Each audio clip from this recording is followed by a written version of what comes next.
right, welcome again to the Dicenia's review, Shire Stack edition number 3. I don't really have an intro this time, okay? It's been kind of a slow week in South Carolina over here, nothing too exciting. But what's awesome is that for our third episode of the Roundtable Digital discussion about all kinds of fun stuff, I've got two guests. Well, our permanent in-house guest, Mr. Phisto and one of my favorite writers in the independent world, Lisa Kuznak, all right, who we had as a guest a while back. What's up, guys? Hey, Man. It's doing pretty good. Right. So how's Florida and Canada, respectively? After you, Lisa. Well, today it's kind of cold and rainy, but it has finally gotten to great weather otherwise. We have a really short growing season up here, like 3 months. So it's like I can see my raspberry bushes. I can see like the proto fruits on my raspberry bushes. So by the end of the month, I'll be eating tons of raspberries. I'm thinking about going camping. Like some people already are camping, but I haven't had the chance to yet. But yeah, the weather's, other than the rain today, it's been really, really nice. You know, it's crazy. My wife, her birthday's coming up next month. Sorry, it's July. Yeah, next month sometime, one of those dates. And guys, I know the date. Okay, I'm just not gonna say it. I barely even remember my own birthday, so don't worry. I have to think about my own children's birthdays. Oh yeah, it's today. Like I'm terrible. Right. Damn it. Well, so when I lived in California, I would go do a lot of hiking, and California's shockingly for people that don't live there, everybody thinks it's like beaches in Los Angeles and crackheads and bums everywhere. It's actually nature-wise, it's a beautiful state, probably one of the most beautiful. And I've driven all over the United States, and there's a lot of camping like spots. There's a lot of mountains to climb, trails. You know, outside of Los Angeles, you have hundreds of trails to go on. You know, as a day trip, San Diego has amazing trails in San Diego County. And I used to do a lot of outdoor stuff. Unfortunately, South Carolina is a lot more open than California, like road-wise and like, civilization-wise. But we have marsh. And that's about it. Marsh. And it's beautiful, but there's alligators that want to eat you. And the second you step outside your car, there's these bugs called no-see-ums, which no shit are actually called no-see-ums. And they will drink your blood. We have those here too. Yeah. Instantly, which shocked the hell out of me when I moved here. So it's not as fun to camp out here. And my wife, for her birthday, wants to go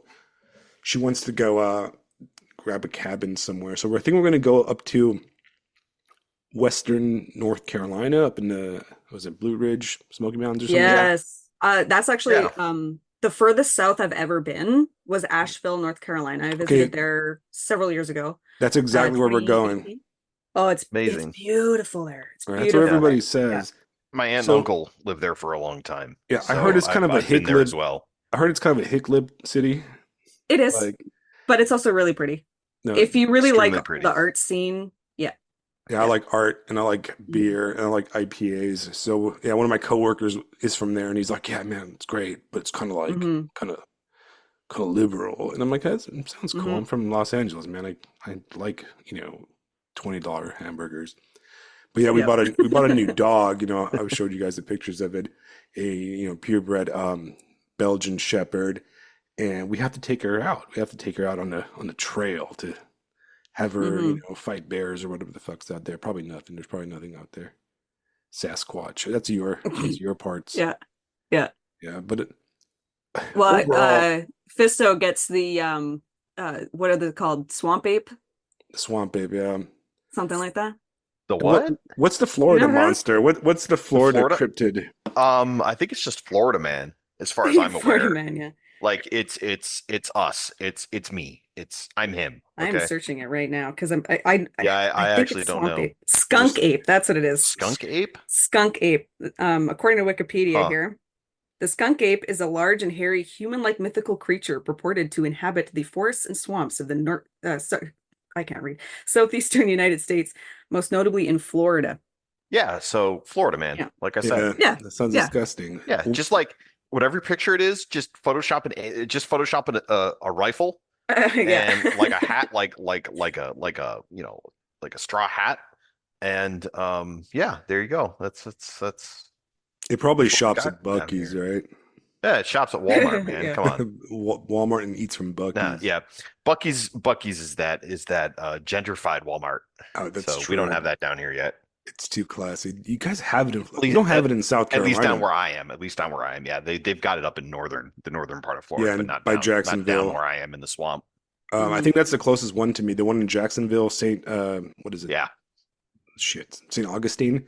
And then yeah, there's one like that's the one. west of Atlanta that's kind of Yep. near to me. But Atlanta's like 5, 6 hours away.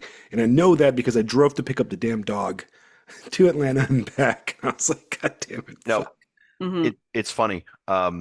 Lisa, when you were talking about the growing season in Canada, Yeah. as you guys are probably aware, in Florida, the growing season never stops.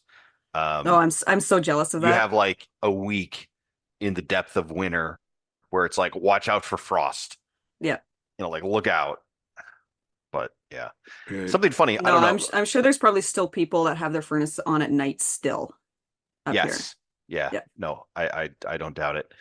Something else funny about Canada. I'm just going to bring this up because we're talking about growing food in Canada.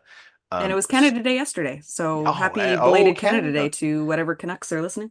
Oh, Well, yeah. so there's a computer game, perhaps you guys have heard of it, called Civilization. Yep. Mhm. Civilization 6 uh actually finally put Canada in Yep.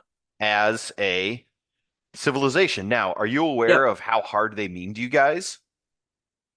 I haven't played too much of Civ 6, so I don't Well, remember who is the Wilfrid Laurier. oh right, yeah. So he's the guy who built the railroad across Canada. Yes, So he's yes, like when you ask somebody, oh, who's the greatest American president, a lot of them will say Abraham Lincoln or whatever. right. For a lot of Canadians, if they're asked who's the greatest prime minister, they'll say Wilfrid Laurier. Yeah. So That's the the guy. funny part about it is you've got Wilfrid Laurier, right? Mhm. And he literally cannot declare surprise wars on people. He has to politely denounce them and then Yeah. declare the war. So you don't have any of this backstab stuff. Mhm. You guys get special yields for farming in snow tiles, so that's cool. Your special tile is a literal hockey rink, and Okay. the special unit is the Mountie, who gets additional combat bonuses in and next to national parks. So they just were like, "Here's the meme, enjoy." I last time I played Civ, my kids were really little, and I went through this thing where like I was only playing like Catherine the Great because she had so many bonuses for culture win. So I was always winning with culture. What do you call that? I haven't played in a long time. Culture bonuses. victory. Culture Culture victory. victory, yeah. Yeah. I've actually never played Civilization. I've never played it. And It's It's very world addictive. history of the game. It's world Yeah. history of the game. Like And when I was a kid, I played the first one back in like 1991, and I was 10, 11 years or however, whenever it was, 10 or 11 years old. And it was like, oh my gosh, this is so cool. I remember discovering fusion power as Russia in like 1863. So that was a nice. fun game. I did play what's I'm the actually one fact I played checking myself to Crusader make sure Kings. it's actually Wilfrid Laurier who built the trains because it might be somebody else. I could be wrong. We can don't give even- him credit for the trains. I mean, it's fine. We Sure, just why don't know not? stuff. Yeah, we just don't know stuff on this podcast. You know, we just make stuff up. I Matter don't of even fact- know how to read. Matter of Yeah, fact, I Wilfrid don't Laurier defeated Genghis Khan in battle. and I don't even saved know where Canada Canada from- is, man. Yeah, Canada's Yeah. not real. Listen, Canada's man, not like real. I tried Train. playing Crusader Kings. That's the one where you're like Oh, geez, yeah, reading that's the text on a map. king. Yeah, that's the king dating simulator, isn't it? Pretty much. And I played it for like a few days and I was like, man, what the fuck am I doing with my life? You know, like no, but no, to talk about gaming, okay, I'm gonna bring up the gaming topic real fast, right? Sure. So my daughter, who is just turned 6, is a hardcore gamer. I didn't push her to be a gamer. She just has been a gamer since she was born, basically. Sure. Like I think my wife took it to her arcade once. She played Halo and she never like went back. Perfect. And Perfect. I got her a Switch for her birthday a year ago, and like I haven't really gamed in years, right? And I was like, oh man, this thing is cool. And she's sitting there beating Zelda. She's undefeatable by me over at like Smash Brothers and all that. Then she started playing Fortnite, and then I was like, well, I gotta go buy another Switch and play Fortnite with her. So I got into Mhm. that, and then she kind of wrote me back, and a few weeks ago, I went and bought a Xbox Series X, and man, games have come quite far from the last like generation that I played. And yet kids are still playing Minecraft. Like my boys and I are still playing Minecraft, and that came out. I remember playing Minecraft. I was pregnant with my oldest, and he's turning 14 in September. And still playing And that Minecraft. was like, and it's still the same account that we've had. And Wow. it's still such a hugely popular game. And what do? You build your house and you dig in some dirt and you try to find ores in the ground. You know, that whole like meme about the children yearning for the mines kind of thing. Right, It's right. it's such a simple game, yet it is so fun. Like kids are still playing it. I don't get it. Like I tried playing it and Yeah. maybe I'm just dumb or I didn't give it enough time, but I'm playing it and I'm like, I don't know what I'm supposed to do. Like build There's stuff. no point to the game. I don't It's a know. They've sandbox. Do whatever you yeah, want. they've Yeah, that's it. added like quest stuff and whatever, but I don't play that. I just Just build. farm. I farm in Minecraft. Well, Yeah. so for everybody that's listening, I know there's like probably 1,000 people that listen that are like all about Yeah. that gamer Mm-hmm. cred, okay? So I'm gonna spit my gamer cred here, okay? I Okay. think the first system I ever owned was a Sega Genesis. Yep. I owned a Sega Genesis, a Super Nintendo, and a Nintendo, the original like boxy one. And I Yeah. would, Yeah, I had a Sega Master System and nobody remembers this. Nobody remembers that game console. But Sega Master System was really, really fun. that's right before the Genesis, right? That was it was right before Genesis. Okay. I And I had mean, the my, uh I had the Atari 2600. oh, Hmm. Cut my teeth on ET. Yep. oh, wasn't that the worst game of all time? Yes, the worst game Yeah. of all time. Thank you. Thank you, sir. Now, Yeah. I will defend myself, right? The reason I started off with the Genesis is because I didn't move to the United States until 1991. So they didn't have Sega Super Nintendo behind the Iron Curtain that I know of. But we played my brother and I, my younger brother and I, we played hours and hours of Super Mario Brothers and all that stuff. I remember how when the Mortal Kombat thing came out and like freaking Sega had the blood version and Super Nintendo had like the green blood, fake blood version, which was like stupid, and you ended up getting both because you wanted to play with your friends. Anyways, I did this Nintendo 64, the first PlayStation with the Final Fantasy VII that everybody played. Hmm. And then I was like in high school and I was busy smoking cigarettes and chasing girls, right? So I kind of like stopped playing video games really until I was like 27, to be honest. Like I had a bout of playing World of Warcraft because I dated a girl that was a super gamer, but I skipped like the early Xbox era, PS2 era, and I didn't Hmm. get another system until the 360 in the early Call of Duty kind of era. And then I had a PS4. But I played a little bit here and there when it was cold outside. I couldn't go out or whatever. But for the most part, the older I got, the more I felt like video games were work, and that's what I don't like. I was playing like Red Dead Redemption, and this is like maybe four Hmm. or 5 years ago, and I'm sitting here chopping wood and like earning money to like feed my camp of outlaws. And I was Hmm. like, what the fuck am I doing? I'm coming home from work so I can like work in this video game to feed these fake bums when I have real bums to feed at home. You know what I mean? Like, oh, what the fuck am I doing chopping wood in a goddamn video game? So I was Yeah. like, so now like I feel like the only kind of games I enjoy playing are games like Fortnite because it's like I can log on, kill some fools, get some crowns, and log off. I like Diablo 4 on the Series X on the Xbox. And but you know what? I started playing Cyberpunk 2077 and Hmm. I fucking love it, okay? And the reason I love it is because somebody on a Substack asked me what was your first American. I think it was like reposted by Alexander, but it was one of those like what's your favorite like American non-Japanese RPG? And my favorite game on the Super Nintendo was the Shadowrun game. Have you guys ever played that one? No. I actually haven't. When I think of SNES RPGs, I think of Final Fantasy VI.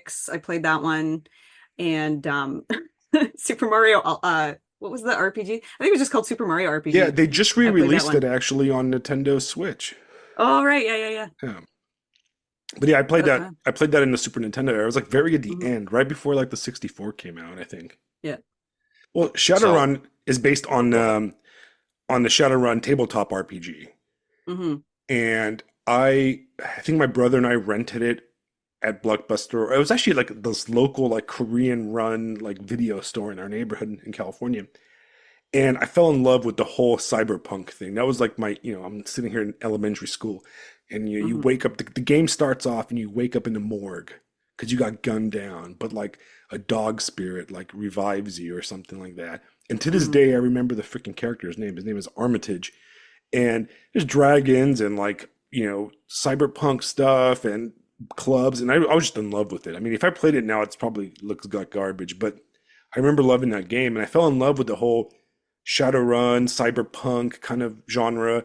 I love Neuromancer. I love all that stuff, you know? Hmm. And when Cyberpunk came across my screen, I was like, you know what? I heard some bad things about this game, but I'm gonna give it a spin. And I freaking love it. I think it was just because it was launched incomplete, I suppose you Yeah. could say. Like there was Yeah. a It had lot an of glitches and incredibly stuff like rough that. Yeah. launch. Yeah, it was Yeah. really bad. It was rough. Um, it's interesting to hear you playing Cyberpunk because for me, like computer games, it's been a lifelong hobby. But Hmm. like you said, you know, there are so many games where it's like, this is like a job.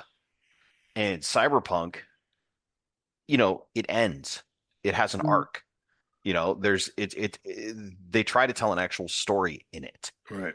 And in my mind, it's one of the last great games to do that consciously Hmm. instead of creating a game that, you play it over and over and over and over again till you essentially experience something like junkie burnout after like a Yeah. bender, I think, or games as service. Like, hey, we're gonna go down and play some Fortnites, and do some Right. Fortnite yeah. stuff. And then and it's like, it's there for you to do, and you can hop in and hop out whenever you want.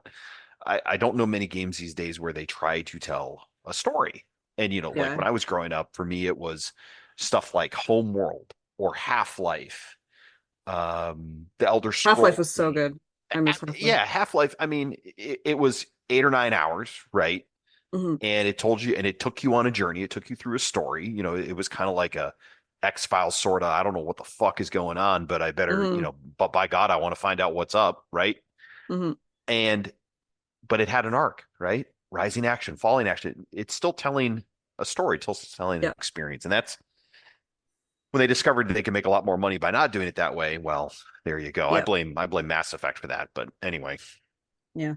I think the failure, not failure, that's the wrong word, but my biggest complaint about Bethesda games is the endings piss me off. Like I remember remember remember beating when people Fallout lost their 3. minds? Remember when people lost their minds because Fallout 3 ended? I Like hated the like ending of like it Fallout legit 3 ended though. It was so like, fucking bad. I'm yeah, sorry for swearing if we're not allowed to swear today fuck here, fuck Yeah, but you shit, can fuck. swear, It's fine. man. okay. What I what I what's the I ending of was so Fallout? enraged by Fallout 3. I don't even remember the ending, but I just as I beat the game, there was something about the ending that pissed me off so fucking bad. It made me not want to play any other Fallout games. Like when Fallout 4 came out, I waited a really long time before I played Fallout 4. And when did New Vegas come out?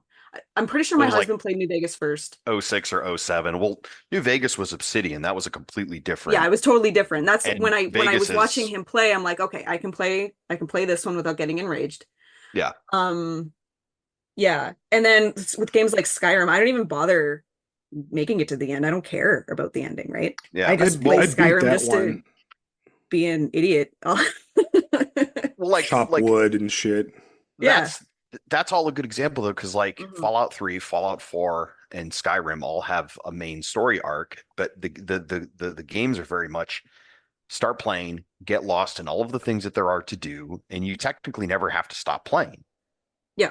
You can If you just don't play beat them the game, forever. you don't have to. Well, even if you Oh, beat wait, the that's game, right. you just get dropped back in the world and off you go. No, that's what pissed me off about Fallout 3 Yeah, is it that I didn't do that. couldn't They had to continue retcon playing. Yeah. that. They had to retcon that out with the Brotherhood of Steel DLC. But the funny thing about Vegas, and look, all right, since we're talking about Fallout, I'm going to just lay it all out on the table. For me, Okay. Fallout New Vegas is the Mona Lisa of video games. New It Vegas is the is it is best. perfect. Yep. It is perfect. Yep. Yeah, I mean it's got the bugs and whatever, but who cares? But it Hmm. has an arc and it goes all the way to, resolving the political conflict at the center of the game. And, it's funny because it was after Fallout 3, right? And they have that Hmm. whole Fallout 3 doesn't drop you back in the world. New Vegas is like, this is it. This is the point of no return. Press this button and it's like that's it. Like, they warn you straight out like, this is going to be the end of the game. But it's satisfying because, you spend the whole game arranging all the different groups and all these different I Hmm. mean, you're basically playing politics. Hmm. And then it all resolves itself in this one giant climactic battle and it's like, oh, but yeah, and I mean, Fallout New Vegas is notable because people talk about choice in games and this and that, the other thing. You could finish Fallout New Vegas and literally murder every character in the game to Okay. a letter. To a letter. Every main character, Hmm. every major person, you could eliminate everybody in the game and you could still finish it. I mean, just the fact that they allowed like that they thought that through. Hmm. That's It's awesome. just it's something else. It's something I've else. never played it. I've actually never played any of the Fallouts, but on the new Xbox Series X or whatever, there's a basically like for like $14 a month, there's a Xbox like pass or whatever, Yeah. Hmm. and it's basically like Netflix for Yep. Xbox games. And Games Yeah. as service. Games as service. right, and I think that it has all the Fallouts on it, so I might have to Probably does. download them. You're going to have Well, Fallout what? 1 and Fallout 2. Those are isometric RPGs. And Yeah. there's going to be some people out there that are going to be screaming in the comments going, "Those are the only real Fallouts." Then you have like a Of couple other course. games like Brotherhood Tactics, but Fallout 3 is like when it really like broke out because Hmm. it was Bethesda's first one and they made it like a first person kind of hybrid shooter sort of thing. Hmm. And then New Vegas was after that, Fallout 4, and then you've got Fallout 76, which is, basically an online Well, the one smart multiplayer thing that they game. did But was anyway, have Fallout for the post-apoc sci-fi fans, and then they have right. basically the exact same thing but with swords. So it's for like both types of people will be able to find a game, and that's something that Bethesda did really smartly, I think. Yeah. Yeah, Or you're talking about they're Elder not Scrolls. just Bethesda, but like yeah, Elder Scrolls versus the Fallout stuff, Hmm. all those different companies that make it. But I liked Skyrim, and I actually downloaded their Bethesda's new one, the space one. What the hell is it called? Starfield. oh, I Starfield. forgot about that one. I Yeah, haven't played I'm it not yet. up to date on that one. I have it loaded up, and I haven't had a chance. I'll probably finish Cyberpunk first, but I'm probably Mhm. gonna give that a spin because that's on that service, so it's like basically free if you pay the Yeah. $14. And might as well because it allows you to play online. And my daughter has like a bunch of little 7-year-old boyfriends that she plays freaking Fortnite with or whatever. And yeah, I mean, it's crazy how games have how far they've come. But let me Yeah, tell you what, man, that industry sucks. I worked at Blizzard Yeah. Entertainment for a little bit when I was young. I don't I doubt was it. just like an Oh, spill account. the tea. Spill the tea. No, I Mhm. was just an account guy. I was like I was a GM for a little bit and an account guy. It's one of those things where like I uh I met this girl and I started dating her, and her older sister worked over there, and this is like right when World of Warcraft came out. So they went from like being like Mhm. a good indie company to like, oh shit, they're the video game company for a while. And I got a job there. It paid a lot of money compared to like your usual jobs that a 20-year-old in college gets. But I fucking hated it. I just could not stand it. Like it's because like I was never a good gamer, if that makes sense. Like I was never a good geek. I was never a good nerd, right? I'm one of those guys that like, Yeah, it's just a hobby for me too. Like I'm not like super into gaming or anything, but they're fun, you know? right, but Yeah. my problem's always been I've been one of those guys that like if I hang out with like chuds and like bros and stuff, I don't really fit in because I want to talk about Dostoevsky and stuff. And then I'm too much of a bro and a chud to hang out with like real geeks because like I steal their women. So it's like it was always like this weird back and forth. So I go to like gamer conventions and these guys are like, look at this fucking chud coming. I'm like, motherfucker, I've been playing tabletop games since I was like 6. I know how to Mhm. roll dice. But here I am, I'm like fucking mohawk and shit, and everybody thought I was just like, degenerate, like bully, but I wasn't. I was like, hey guys, I love Dungeons and Dragons and stuff, and Star Trek and blah blah. But then like I'm too nerd for the bro crowd. So I don't belong anywhere. I just fucking go off and kill Well, myself. it's not your identity. Yeah, I just can't. That's what it is. I've never been into like a thing, Yeah. like I'm not. I'm just not into things. Like I guess I like Hmm. reading. I like writing. I like grilling or something, but it's never my thing. I don't have a Hmm. thing. That's such an American concept of like, I gotta have a thing. I gotta be this guy. It's like, I like Yep. goth music. I'll listen to Bauhaus and I'll listen to even really obscure stuff, right? But then I'll also listen to like Taylor Swift and like, like I don't do things, right?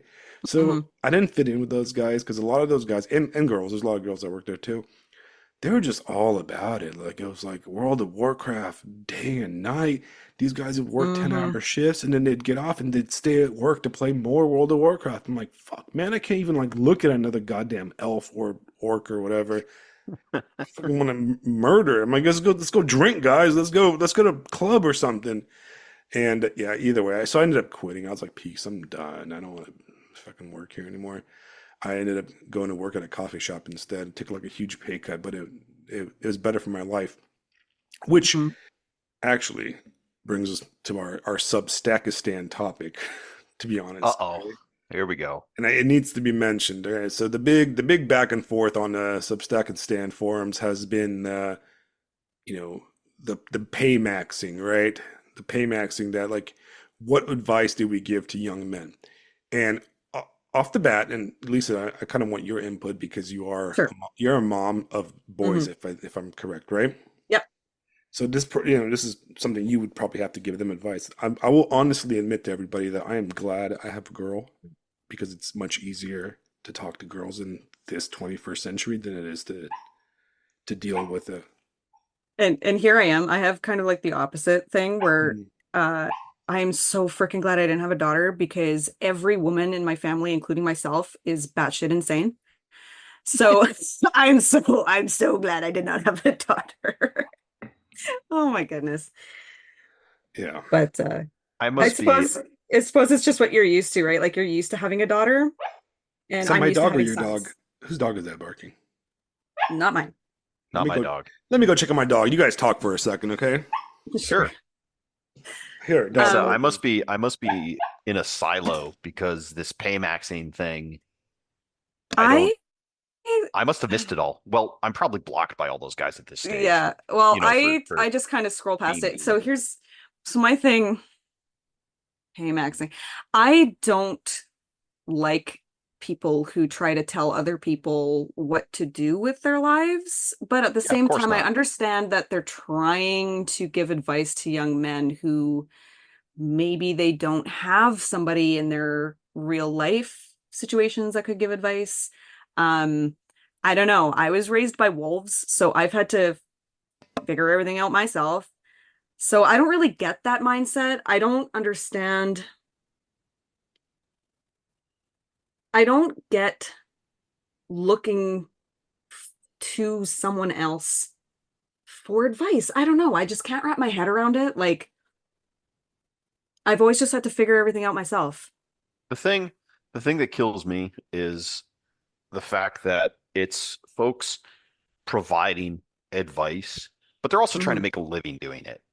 And that right Yeah. there And that already just shoots ask advice in the foot. when Yeah, yeah, just when you're straight up trying to like, get money for your right. advice, like who the fuck are you and why should I even listen to you, let alone give you my money? Like that's my thought process, but I understand that I am not their target audience for that sort of stuff. Oh, Right, Um, right. And come well, on, good, Alex, you're back. I'm Hey, back. so I heard the whole thing. I heard the whole thing. I good, had good, good. headphones on. I But yeah. listen, man, receipts, right?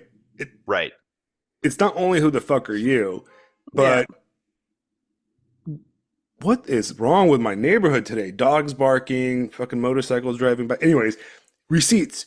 How do I know that you're not some like fat chud living in like Alabama in a trailer with like your mom, right? Yeah. And I'm supposed to I give you want to money. Hmm. Like I'm I not want to making accusations here, but you got to show receipts, you know? Hmm. right. There's somebody I want to bring up. So, we're gonna get into comics here a little bit. I presume you guys are familiar with Calvin and Hobbes, right? Yeah, Indeed. I didn't read it when I was a kid. I know of it though. Yeah. Bill Watterson is the artist, Mhm. and writer for it. Kind of a Um, reclusive guy. yes, Mhm. famously reclusive. He's a personal hero of mine. Hometown Ohio boy from Cuyahoga Falls, Ohio. I grew up reading his stuff, reading Calvin and Hobbes in the Plain Dealer every day. And this guy is an example of the kind of person that you, in my mind, should take advice from. If a Mhm. young man came to me and was like, "Hey, I need advice on how to live my life," I would certainly not give him any advice for my own. I would just point him at Bill. And Bill, Calvin and Hobbes is considered in the pantheon of comic strips. 100%, right? This is Mhm. like Peanuts level. This is Pogo level. Like, this is the shit. You know what I mean? Like, this guy's got receipts. And like you said, he walked away at the top of his game. At 10 years Mhm. in, he's like, I'm out. I've done all I wanted to do. See you guys. Yeah. As you should. Intense. Yeah, intense. So let me read two paragraphs here real quick, if I may. So this is from a speech that he gave. This is kind of to fans of Watterson. This is a famous speech. He gave it at Kenyon College in Ohio. And I think this goes to what we've been talking about, not just, on Substack, but this podcast. But here it is. I'm going to just pull out this piece. Having an enviable career is one thing, being a happy person is another. Creating a life that reflects your values and satisfies your soul is a rare achievement. In a culture that relentlessly promotes avarice and excess as the good life, a person happy doing his own work is usually considered an eccentric, if not subversive. Ambition is only understood if it's to rise to the top of some imaginary ladder of success. Someone who takes an undemanding job because it affords him time to pursue other interests and activities is considered a flake. A person who abandons a career in order to stay home and raise children is considered not living up to his potential, as if a job title and salary are the sole measure of human worth. You'll be told in 100 ways, some subtle, some not, to keep climbing, never be satisfied with who you are, where you are, or what you're doing. There are a million ways to sell yourself out, and I guarantee you'll hear about all of them. To invent your own life's meaning is not easy, but it's still allowed, and I think you'll be happier for the trouble. Right, it's beautiful. Boom, right? That gets to the heart of my Everything. point, what I've Yes. Mhm. been trying to say. And Yes. I think a lot of people misunderstood me. I never said that money's not important. I never said No, that, of okay? course it is. Money's No. important. I own a house, I own two Mhm. cars.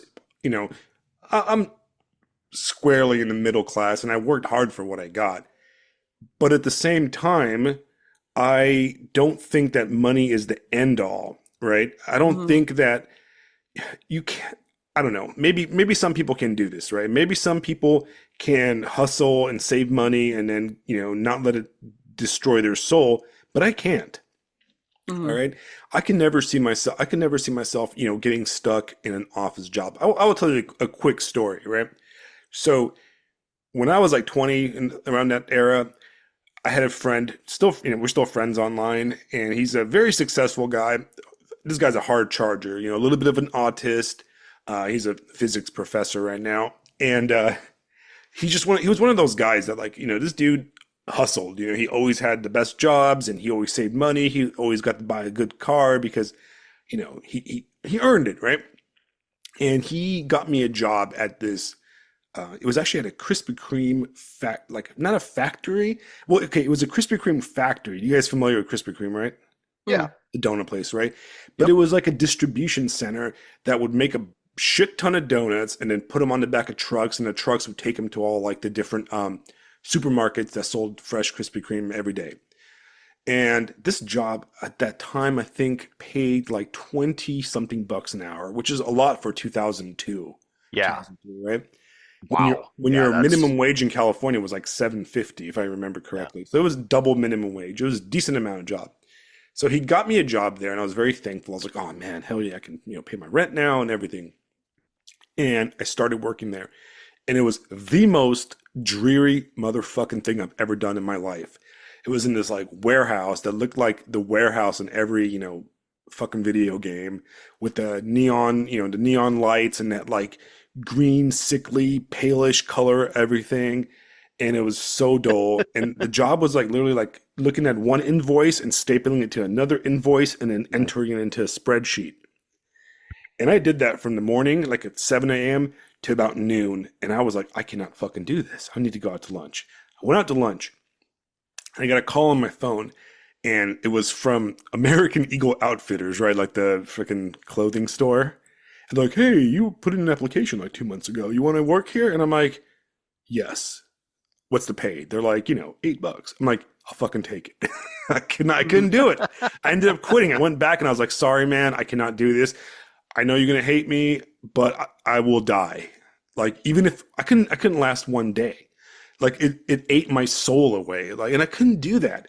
And I've always been the kind of person that's like, you know what? I don't want to do it.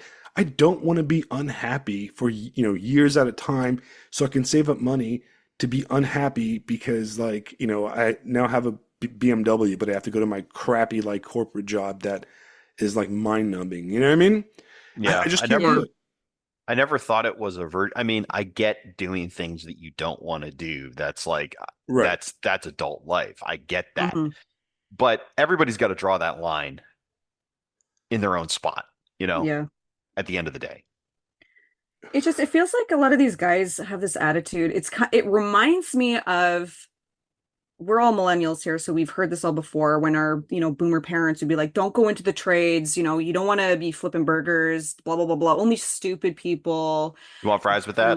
yeah, only stupid people become plumbers or roofers or whatever. And look at the tradesmen now. Like they're making absolute bank. And Mhm. we still have this attitude like, oh, if I don't go to college, if I don't whatever, then I'm a loser. But it's not the case. It's not the case at all. And there's nothing wrong. Like, if you are happy being a janitor, if you are happy working at McDonald's, who gives a shit what everybody else thinks? Be Right. happy. I'd rather you be happy, you know? Yeah, be the best damn janitor there is, man. Exactly. Look, Yeah. the best job I ever had to this day is I worked at a coffee shop, a little independent coffee shop, and I slung coffee. I made little cool coffee designs, and most of the time I was like on my laptop between customers and bullshitting with everybody and smoking cigarettes outside, and it paid nothing. I made like $40 in tips a day, and that was enough for like gas and cigarettes. And if I could do that for the rest of my life, I would do it right now. I Mhm. would be like, I'm done. If I could, if that job paid me what my current job pays me, I would do it in a We're we're heartbeat. essentially discussing the Office Space character arc. You guys have seen Office Space, Oh, I I presume. love that movie. Mike Judge, Yeah. Right, right? right, Yeah. right, yeah. Yeah. I, it's that scene where he's in the bar and he's like, Yep. Michael, we were put on this earth to, and he goes off on like just goes off on the soullessness of Yep. his literal, you know, what was the name of the company? Infratech, Oh my gosh. I don't remember. Initech. I Yep. mean, this soul destroying tech company where he's just Hmm. a guy punching numbers and like nothing he does matters and Yep. all that stuff. Right. I mean, if corporations were like the ones in like Cyberpunk where I could, do some corporate raiding and shoot people in the face and stuff, I'd be right there. I could probably work Yep. for like Wagner You Group went or with the something. Corpo V? Is that what you're saying? Is that the Of course I did, hell right? yeah, brother? I could Corpo totally V be for life. some Wagner mercenary or Yeah. something like that. Your best buddy's a hired gun. You're like, Right. hey, But we need to go meet but at the bar. I got to talk to you about something. real corporate life is like completely the most painful thing of looking at spreadsheets all day and inputting Hmm. stuff into, I don't know, other stuff. And it's just like, it's mind numbing. And I say I couldn't this, imagine doing it. I'm too ADHD. I couldn't fucking sit at a desk all day. oh, I dropped out of school for a reason. Like this, it's not look, my idea of a fun time. like my current job right now has a lot of paperwork, like legal paperwork that I have to do because I work I'm a healthcare provider and I see patients and I have to type in patient notes, right? But it's a very social job, which keeps me going, and I enjoy it. I do good things, like blah blah, right? Yeah. But that paperwork stuff and the meetings, I'm like, fuck, man, like soul draining, and I couldn't imagine Hmm. going to some fucking corporation that sold, I don't know, stock options or whatever the fuck, right? And I just that idea, I glaze over. You know what? If that means I'm going to be poor for the rest of my life, then I guess I'm going to be poor for the rest of my life because I don't want to do it, man. But Yeah. but I'm not poor, all right? That's kind of my Hmm. point. My point is I'm not poor because I'm married. I have a child. I Hmm. have everything I need. They're fed. I've got a dog. I got dogs actually. I got a Hmm. cat, and I get to fuck around and have a podcast with my friends. And right, so how am I poor? You That's know, it. yeah, I don't have a yacht or something like that. I'm not flying Hmm. to like Dime Square to hang out with some art hose or anything. But you know what? I'm fucking 40 years old. I wouldn't be doing that anyways, right? Hmm. So what? I should just slave away for 20 years so I can go hang out in some like Bahamas, like Tommy Bahama restaurant for other fat American tourists, and show off Yeah. my money. Like what am I going for? That stuff becomes poison. That Yeah. stuff starts to control you. Because what I happens? uh Right. People don't okay. say this, but you get the shit job, right? You get, you Mhm. slug away through. You become a lawyer or some corporate, banker or an accountant. And then you have to buy that BMW, right? And Mhm. then you got to buy the apartment that's close to work, in The San more you Francisco, make, the more you spend. Yeah. right? And now the women you attract are expecting that. So there is no stopping, right? Yeah. Because you're always going to be competing with those guys that never stop. So you're stuck in it forever, right? And Hmm. that's what I was trying to say is like, no, what we have a problem in our the males of younger generations right now, and I talk to a lot of young people, is that there's a lack of purpose. There's a lack of feeling of belonging. And it's Hmm. like, just find what you love. Okay. And I know Mm. it sounds cheesy, boomer, Gen X, or whatever, but you know what? All that material stuff, it can come and go. We can have a complete market crash and you can lose everything. You can lose all your stocks and Yep. your Dogecoin and all that crap, right? Tomorrow. But you're not going to lose your family. You're not going to lose your friends. You're not going to Hmm. lose the experiences that you make, along the way, right? And that Hmm. stuff matters, right? And I'm not saying be a bum, tune out and smoke dope all day, right?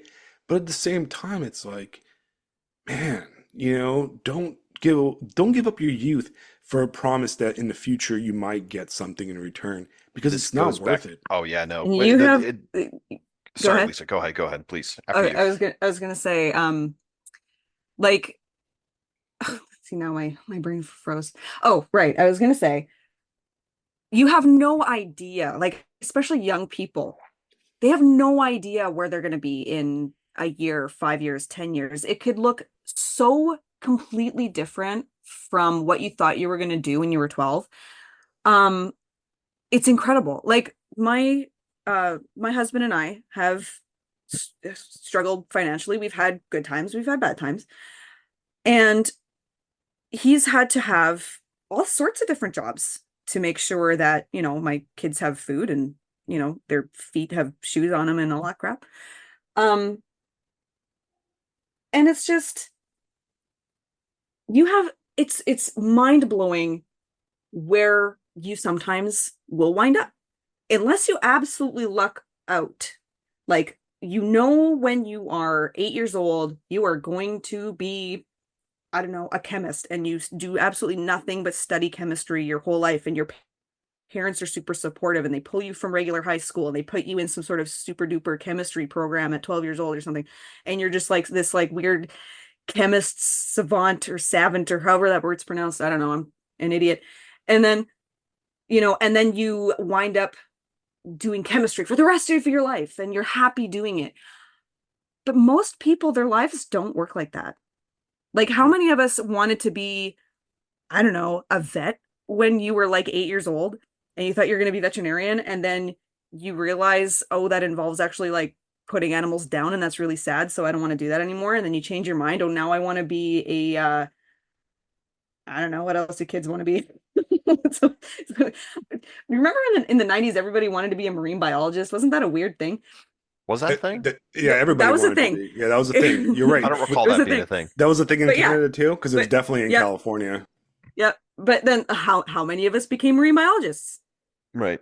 You know, Well, not a whole hell of a lot. these days it's a TikTok star. Well, I think Yeah. everybody right now, all the young people, all the skibbity toilet generation, what they want to do is they look up to me and they want to be a Substack podcaster. I That's mean, right. Yeah. that's the That's the goat ultimate move. That goal. is the Yeah. Yeah, it's alpha. goat That is move. the alpha move. All right, Substack podcaster, Hmm. Shire Stacker extraordinaire, fastest growing podcast on You the can rule internet. Substackistan with an iron fist. That's Right. right. Give me those likes, That's shares, YouTube, Spotify. I'm there, guys. I am Hmm. yep. there. All right. What is good in life. All right. But no, you're Okay. right. You're right, Lisa, 100%. And you had something to add too, man, right? Yeah. Well, I want to go back to Mr. Watterson for a moment. For those at home who may not know, a big part of his career when he was doing comics was a fight with his syndicate. Syndicate was the group. It's a Universal Press Syndicate, I think is who it is or was. Um, but that was the crew that he was signed up to distribute his comic and all that good stuff. And they wanted to merchandise Calvin and Hobbes, and they wanted to do all kinds of stuff with it. And Watterson did not want to do that, and he got into a basically 3-year long legal battle trying to keep creative control. And in this speech here, to make a long story short, what the syndicate wanted me to do, in other words, was turn my comic strip into everything calculated, empty and robotic that I hated about my old job. They would turn my characters into television hucksters and t-shirt sloganeers and deprive me of characters that actually expressed my own thoughts. On those terms, I found the offer easy to refuse. Unfortunately, the syndicate also found my refusal easy to refuse, and we've been fighting for over 3 years now. Such is American business. I guess where the desire for obscene profit mute any discussion of conscience. Right. I mean, it's that crisis of meaning. Mm-hmm. It's that crisis of what the fuck am I for? Mm-hmm. Is it am I just a cog in a machine to help things make money? And I mean, look, Bill walked away from $300 million. Like, okay, yikes. But you look at the guy came out with a book last year in October, just randomly drops like, hey guys, here's this book I wrote. Wait, what?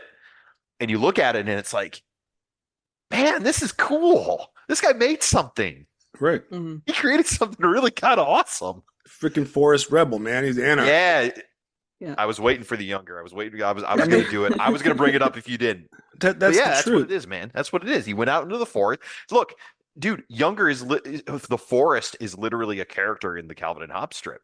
Right. Yeah, Calvin absolutely. and Hobbes are always out there in the forest. Like all of the philosophical talks they have are riding down a wagon down a hill in the forest, right? And that's life, man. There it is. That's life. Like forests are cool. Forests are amazing. I mean, I don't have I have kind of a I like trees here. more than I like people. Yeah. But I mean, that's it there, and listen, I'm going to get accused of being an artsy, romantic. And you know what? That's cool. That's what I am. Okay. Oh, I'm an absolute total granola hippie. I don't even, yeah, you can call me that all you want. It's true. All right. And I'm a total hippie. If you look at it from a Christian perspective, the whole point is, and I said this on Dave Green's, like comments, there's the Matthew verse, which is, consider the birds, and the whole point of that verse, and I'm not going to quote it, I can't quote Bible quotes of people, but the whole point of that verse is like, don't worry about that shit. It's going to happen, Yep. And I do believe that. I believe that, like, I believe it too. Yeah. You work hard, or you put love into something, it might happen. It might not. You might end up dead in this corner somewhere, but you know what? At least you tried, You right? get struck by lightning too. Like, who gives a shit? Just try. Right. Well, you say that it's funny. You guys were talking earlier about different jobs you had. Like, before I got sick, I was working at a warehouse, just doing like basic bitch shit. But the crew was, I loved my boss. He was an older, crankier version of me. So like him and I got along instantly. All the guys there were just fine. Like it was a nice place to work. I was making bucks, I was watching Kung Fu with my honey and all that. And then I got sick. You want to talk about getting struck by lightning? Like things, look, what's that joke? Like, you want to make God laugh, tell him you've got a plan. Yeah. I mean, I've heard that. This stuff reminds me, something that's come up a couple of times over the conversation is, it reminds me of some like those prosperity gospel preachers that I heard way back in my Christian days, my Protestant days, where it's like, God wants to make you rich and you've got to do this and buy my book. And it's the same old How goddamn do you know huckster. what God wants for you? It's always kind of suspicious to me when they talk like that. And when I was about, might be a little bit of a side tangent, but this is what it reminds me of. This is the Tangent podcast, by the way. I was going to say that pretty much is our programming. So when I was between the ages of 10 and 13, my mom was with a guy who was a born again Christian, 700 Club, all that sort of stuff. but he was probably the hugest asshole I've ever known in my life. But it was okay. Like, no matter what he did, and I won't get into it here, we're not here for trauma dumping. No matter what he did, it was okay because Jesus, loved him and he donated to whatever Christian Right. It was thing all an that he like. excuse. But like, really? Yeah. I don't know. And that was a very formative time for me. Um, he wasn't, it always like, there's this like way that certain people talk, and whether or not it's like a evangelical Christian or these guys like Andrew Tate or whatever. Like a business marketing voice. Yeah, it's just like I instantly have this like knee jerk distrust instantly. It's like a certain tone they have, or especially if you're in person with a guy like this or woman, they come in I all think flavors. I think the But tone is running a con. it's a certain like you can even tell by how they stand, like they have this Yeah. certain posture, they have an air to them, and you're Yep. just like in this bubble of their universe, Yeah. and it's like it leaves an oil slick on you and you just feel ugh, fucking gross. Yeah. I don't know. Some people are easier at noticing the shit than others. And the people who give off that vibe, they can tell if you are smelling their bullshit or not, and they will go after the ones who don't smell their bullshit. Oh, absolutely. That's why Yeah. Because people we're like running a that con. always avoid me because I'm like, no, I'm not interested in your shit, man. No, Yep. I don't want to do Yep. that. Absolutely. Or they become hostile towards you because you're not interested, or Oh yeah. Oh yeah. Um, yeah, And it's yeah. And I hate especially those sort of people. if you know them in person, like never mind people who are online, but it's kind of sometimes it can be scary if you know them in person because it's like, okay, how do I make sure this person doesn't try to fuck up my life if I piss them off? So the best thing to do is to just completely avoid them, like at all costs. But sometimes you can't. Maybe you work with them, or you're in a class with them, or they're a really close friend of one of your friends who you're, trying to warn that their buddy's an asshole, but they don't always listen to you. Oh, Like, so I have worked with those it's people. it's so weird.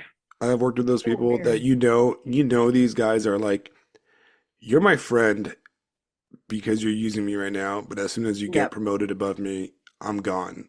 You're Yep. never gonna hang out with me, and you're never gonna like even talk to me, and you're Hmm. gonna forget everything I've ever done for you because all you care about is the next promotion. But these people Yep. are perpetually unhappy people. And Oh, they're miserable. They're so miserable it's like, because listen, they have nothing inside. There's nothing. It's like there's a chunk of humanity missing from them, and you can almost like smell it when you right. approach them. And it's American Psycho, the Yep. novel and the movie. You're not supposed to want to be Patrick Bateman. No. Patrick Bateman, No. No. Patrick Bateman is an elite bug man, is what he is. He's Yep. stuck. He is soulless, and he knows he's soulless, and he is in misery. If you read the novel, the movie makes him a lot cooler than he is in the novel, but this is a guy who is such a bug man. He cares about business card and, fonts and that kind of stuff. That's not something to aspire to. That is, No. you're pathetic. That's madness. Right. Yeah, it's Mhm. madness. Patrick Bateman is just the 80s power version of a collector type, like a Funko Pop collector. Yeah. Because that's what he's doing. He's collecting Funko Pops, but cards and, murders and stuff. But Mhm. the thing about that, and I'm going to, roll it back towards Cyberpunk, is if you play the intro mission to the corporate people, you know, your character is a striver. And one little mistake and the corpse come and just delete all your money. They take all that stuff away instantly. And that's the Right. truth. Just like in American Psycho, there is no exit. Once you sell your soul to the bugman life, you're stuck as a bugman forever. There is no Mhm. exit. There is no taking that money out of that system. And the thing is, I reject that. I don't want to be part of that. You know what? It's not that I don't want to be. People say that money is power, but in reality, in our world, in the 21st century, There is no power in money because the people in real power can just push a button on a computer and all your money disappears and all your banks are shut down. And everything that you get by being a stooge, a bugman, is just it's a leash. It's a perk that comes with the job. And the second you speak out or you come out and say something online, you're done, right? And I don't want to live like that. All right. I don't want to, I mean, look, we don't talk about anything crazy on this podcast or even on my Substack because I've got nothing crazy to say. Mm. But I'm not going to live in a life where I'm afraid that, you know, I lose my house and everything because I said something online. I'm not Mm. going to do that. It's not going to happen. And if you want to live like that, fine, if that's worth the money, right? But I'll Mm. guarantee you, and my advice to people is that life drains you because you stare into the abyss and you become the abyss. Mm. And I've seen people in their 40s, in their 50s, that spend all their lives just hustling for money. And they got that wife, they got the car, they got the kids, everything looks beautiful. And they're some of the most miserable fucking people I know. All right. Mm. And they did everything right, and they're just miserable. And right, there's some people that can play the game, get out before being burned, maybe, right? I don't know. But that's not an advice you want to give to everybody. Because what you're telling people is like, oh, go be miserable for 20 years and then you might be happy afterwards. But you also might get ass cancer. Yeah. You know what I Having mean? You never having know. having played all the way through Cyberpunk 2077, I really want to do a podcast after you finish the game because everything you just said, this is what makes this game so good and why I put it up as like one of the last great games. Is Mhm. it's literally a meditation upon all of the things you just discussed. All Yep. right. What happens to you when you play the game? Have you gotten to the heist yet? I'm about, I saved Ah, right dude. before going into the hotel right now. Yep. See, after that, I don't want to spoil anything for you, but after that, it just have you come across in the game where it talks about cyberpsychosis? Yes. So for the folks at home, one of the key parts of this computer game is the idea that it's a cyberpunk future, so everybody's basically a cyborg, right? You get like special eyeballs, you can, shoot missiles out of your face or whatever, jump higher, run Mhm. faster. Basically everybody's got some level of cyborg modification, and people who take it too far suffer from something called cyberpsychosis, where they lose connection to their humanity and typically flip out and mass murder 50 people and just It's whatever. basically what happens to like shit libs on Twitter. Yeah, in a lot of ways. Right. Yeah, It's Twitter that's psychosis, but it's more, it's cooler than that because instead of like posting about Joe Biden over and over or Trump derangement syndrome, right. they actually like go on a murder spree, which I guess Right. is the Mhm. same thing. And it's funny though because it's a game, so like playing it, you're detached. It's not real, right? Mhm. But the game kind of, when you get to the late game, there's actually a few things that'll happen, a few things that you do, and it like plays with the fact that you're playing a game, because then you yourself as the player become so powerful, you actually literally will experience, in a sense, cyberpsychosis as the player of the game, because you're just so detached from everything by this point. You're like, oh, I'm a god, I could just slaughter half the police force in the middle of downtown, and then you're like, oh wait, I just see what you did there, you sons of bitches. Like it does that. It's kind of Mhm. fun. It's Right. cool how it makes you pause, and it makes the game, it does like the Spec Ops The Line thing, which you guys, if you aren't familiar with that, it's the Heart of Darkness, the game, right? Mhm. And it takes you on that journey in the game as you play it. Very, very cool stuff. But anyway, I'll shut up now. It's going to take me a while to finish this one Ah, because no rush. unfortunately, I can only play after I put my daughter to sleep I was gonna because say Yep. she can't be sitting there watching me because the she dad did life. watch me play a little bit and I'm like, No. ooh, I'm walking into the strip club and it's like, okay, I'm Yeah. going to turn this off real quick. You know, uh, It's so funny. Like, Dad, why are you beating people to death with a dildo? no, no, no. yeah. Okay, so she plays Grand Theft Auto 5 Yeah. and she runs around beating the crap out of people and Oh, she's a like complete and total cyber psychosis 6-year-old. yeah. But it's the strip club and that's a little bit Yeah. too much. Yeah. It's so funny, like how different I had friends growing up who did care, but like my parents did not care at all what media I was exposed to. No, neither did So, mine. like my favorite movie when I was 11 years old was Silence of the Lambs, and I had already seen The Oh, Exorcist when I was 9, Same. like all this beautiful. stuff. So it's so funny to me that now it's almost like I'm overcorrecting, and it's like my husband and I right now we just started watching the Fallout show. And it's like, kids, go to bed. Me and your dad want to watch this show, blah, blah, blah, blah, blah. But like when I was a kid, my parents wouldn't have done that. I would have been watching it right alongside. And I guess my mom just sat there hoping that like the adult jokes just like flew over my head, which they usually did, They Yeah. do. They do. But it's just it's so funny. It's so funny. I never thought that I would be the type of mom to be strict about that sort of thing. Like I'm not super strict. Like they watch YouTube videos and the guys playing the video games are swearing or whatever, and I probably shouldn't let them watch that stuff. But like I had friends growing up that weren't even allowed to watch The Simpsons. Yeah, no, And it's like when you grow up with like a totally opposite type of parenting style, it's like those kids you couldn't even connect with those kids. it's funny They because were like in another universe. my wife was not allowed to watch The Simpsons growing up, and I always make fun of her because Yeah. she doesn't get any of the jokes. 'Cause, I mean, for our generation, The Simpsons was like a Oh cultural yeah. Yeah. centerpiece, Absolutely. Yeah. and there's tons of Yeah. jokes, and she just doesn't get them, and she's like, I never watched it, and she tried watching it Mm. as an adult, and and the funny thing is, my wife turned out way more of a degenerate than I did. When- Well, that's what happens too, right? So right, it always then I happens like worry that. that I'm overcorrecting too hard. So like my kids have seen like Terminator 2, they've seen um oh what's some other like R-rated movies from our childhoods. They've seen a Total few of Recall. them anyway. Have they seen Total Recall? Predator, Predator? Total Predator. They Recall. haven't seen Total Alien? Recall because Alien? they've seen Alien, they've seen Okay. Aliens, they've seen they have not seen RoboCop. Have they seen The Room? The Room? No. I'm thinking that No, they haven't seen The Room. I you had know to what I'm think about talking that about, one. right? I know what you're talking about. Um, and Oh, even hi, Mark. recently, I went to see when the new It movie came out. I My, took da- my my daughter has oldest seen to the that. theater. She was Yeah, 5 and she thought it was scary, but she yeah. watched the whole thing.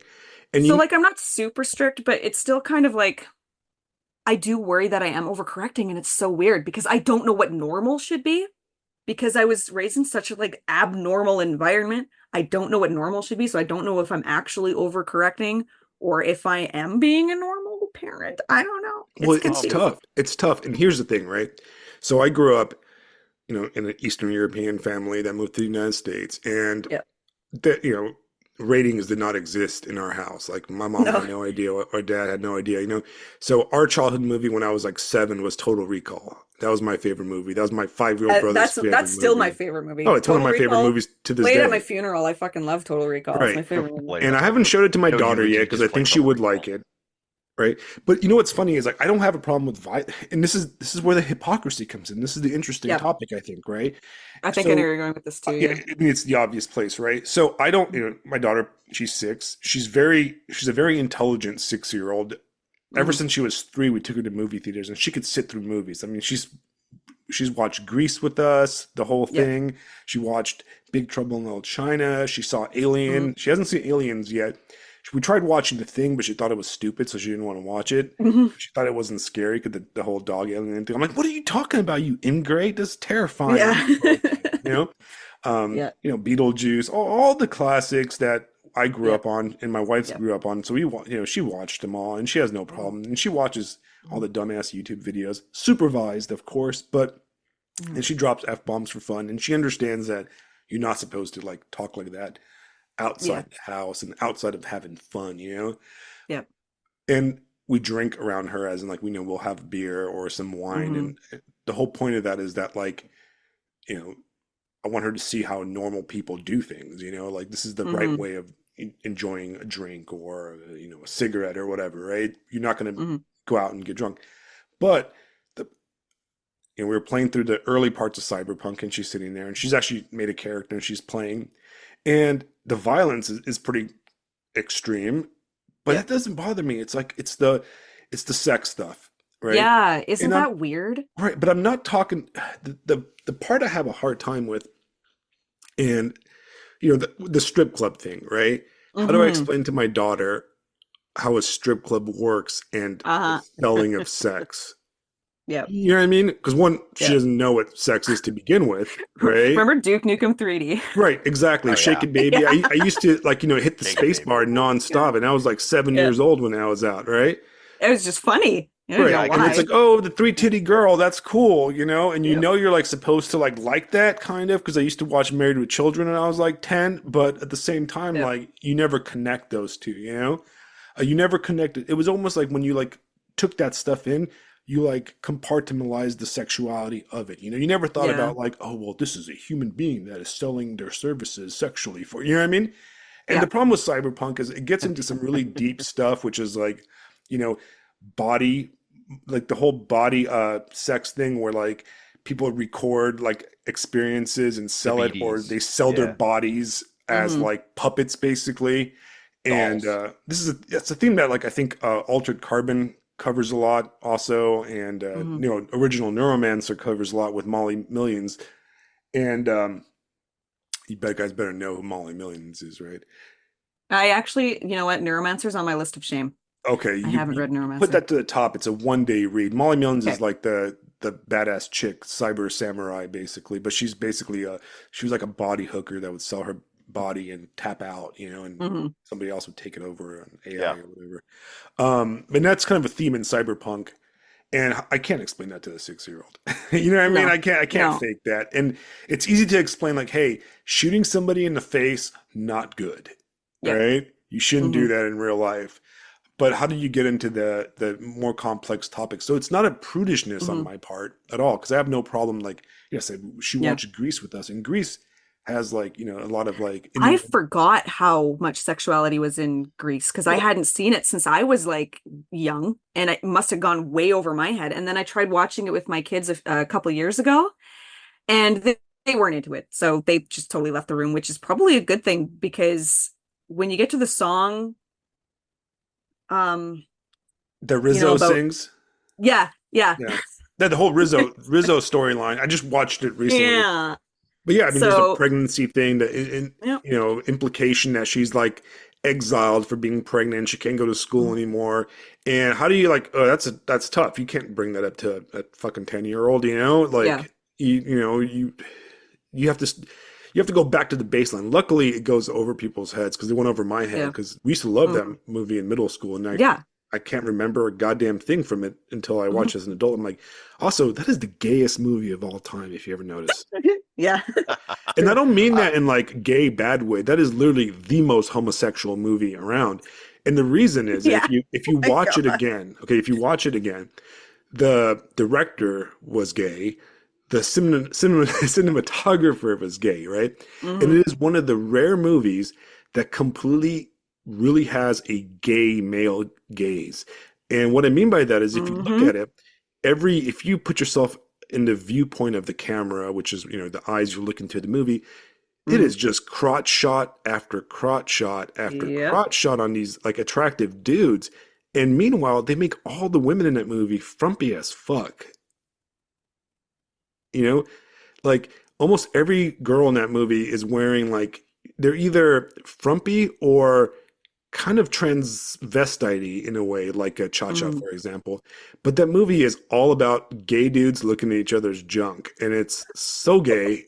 And I was watching, and I was like, God, Oh my goodness. damn, it's like a gay VR that you're watching. But I love it. It's a great fucking movie. Okay. Yep. But yeah, how do you explain that to your kid? You're like, hey, well, I have a thought. When it comes to violence and when it comes to sex, this is like a joke. This is like an American meme. Like we're fine with, insane levels of violence in films, but the moment there's a titty, everybody loses their mind. You know what I Yep. mean? And I think to myself, well, how how much like actual violence is the violence that we're watching? Like you watch something like Die Hard. You know what I mean? Like how Hmm. close is that to what it's like, to what actual violence is like? And then with sex, like, is that just much more difficult to make, for lack of a better term, fantasy? Yeah, Because because I I mean, mean, you can it's have body doubles, I guess, of the actress. Like, yeah, it might not be the actual actress, doing whatever. But it's more like children know that the violence is fake. I don't think I've ever met yeah. a It's single that line child who between knew yeah, yeah, who, reality and fantasy. who thought that the violence was real. None of them. Um, but when it comes to the adult scenes, and I probably have a child listening to my conversation right now. Uh, when it comes to that sort of stuff, it's harder to, I guess, fictionalize what they're seeing on the screen. Well, So speaking of RPGs, my 10-year-old loves Red Dead Redemption 2. So He so loves does it. my 6-year-old. Okay, Cowboy and that's one of her Indians, favorite baby. games. It's Cowboys and Indians, Red Dead baby. Redemption 2. He plays it all the way to the end, and he says to me, it's kind of like because he hates romance in movies. Like he will not, even if they just briefly kiss, he groans. Oh, it's so gross, right? Nice. But he's playing through Red Dead, and he's, you know, really connecting with these characters, and he wants to, see where their stories go. And so he says to me, it's kind of like at the beginning of Princess Bride, or sorry, at the end of Princess Bride, Oh, where the grandfather's like, "Oh, I'm not going to read yeah. this part because you don't like the kissing scenes," and then the grandson's like, "No, no, it's okay, it's okay, it's fine." Right? It's kind of Yeah, like yeah. that Right. because it's such a good story Right. that the romance stuff isn't as icky, I guess. So I think what happens a lot with a lot of movies and a lot of other media as well is that the sex is just there to titillate and to like for shock value or whatever, and it doesn't necessarily have to be in the story, but they put it in there You know, for reasons. And like I would be a humongous hypocrite if I said, every single one of my books has, I swear to God, there's a child listening to me right now. Yeah. Anyway, well, every single one of my books has scenes like that. well, maybe And maybe that's part of just it how just it goes. maybe part of But it just my comes down audience is to. for Oh, adults. sorry, God. That's okay. I was just saying, like, my audience is for adults, and I make it very clear that Yeah, my audience is for adults.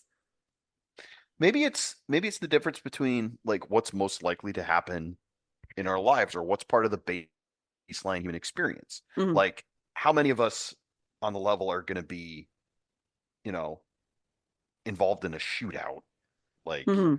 Beverly Hills Cop or whatever, right? How many of us are going to be involved in something like that versus how many of us are going to be involved in sex Hmm. over the course of our life? And I mean, that's literally where all of us come from, right?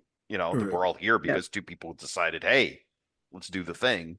So maybe there's that. It gets too close to something that we might actually, even on an instinctual level, know. Ooh, I'm going to do that at some point. That core desire to you know reproduce, for lack of a better way to say it. I don't know Hmm. what I'm describing here, but maybe that's part of it. Like I'm not gonna be storming I, men. I'm not a I'm You not know, a child psychologist, so like I really don't. I have my experiences being a mother, but I'm not a child psychologist you at have the a end of the doctorate in being a mother. We only have doctorates on this show. No, I Okay. don't. I'm a Oh hack well, fraud. opinion disregarded. That's right. Yeah, same. As it should be. I'm a bum. I mean, Yeah. I think Layman only.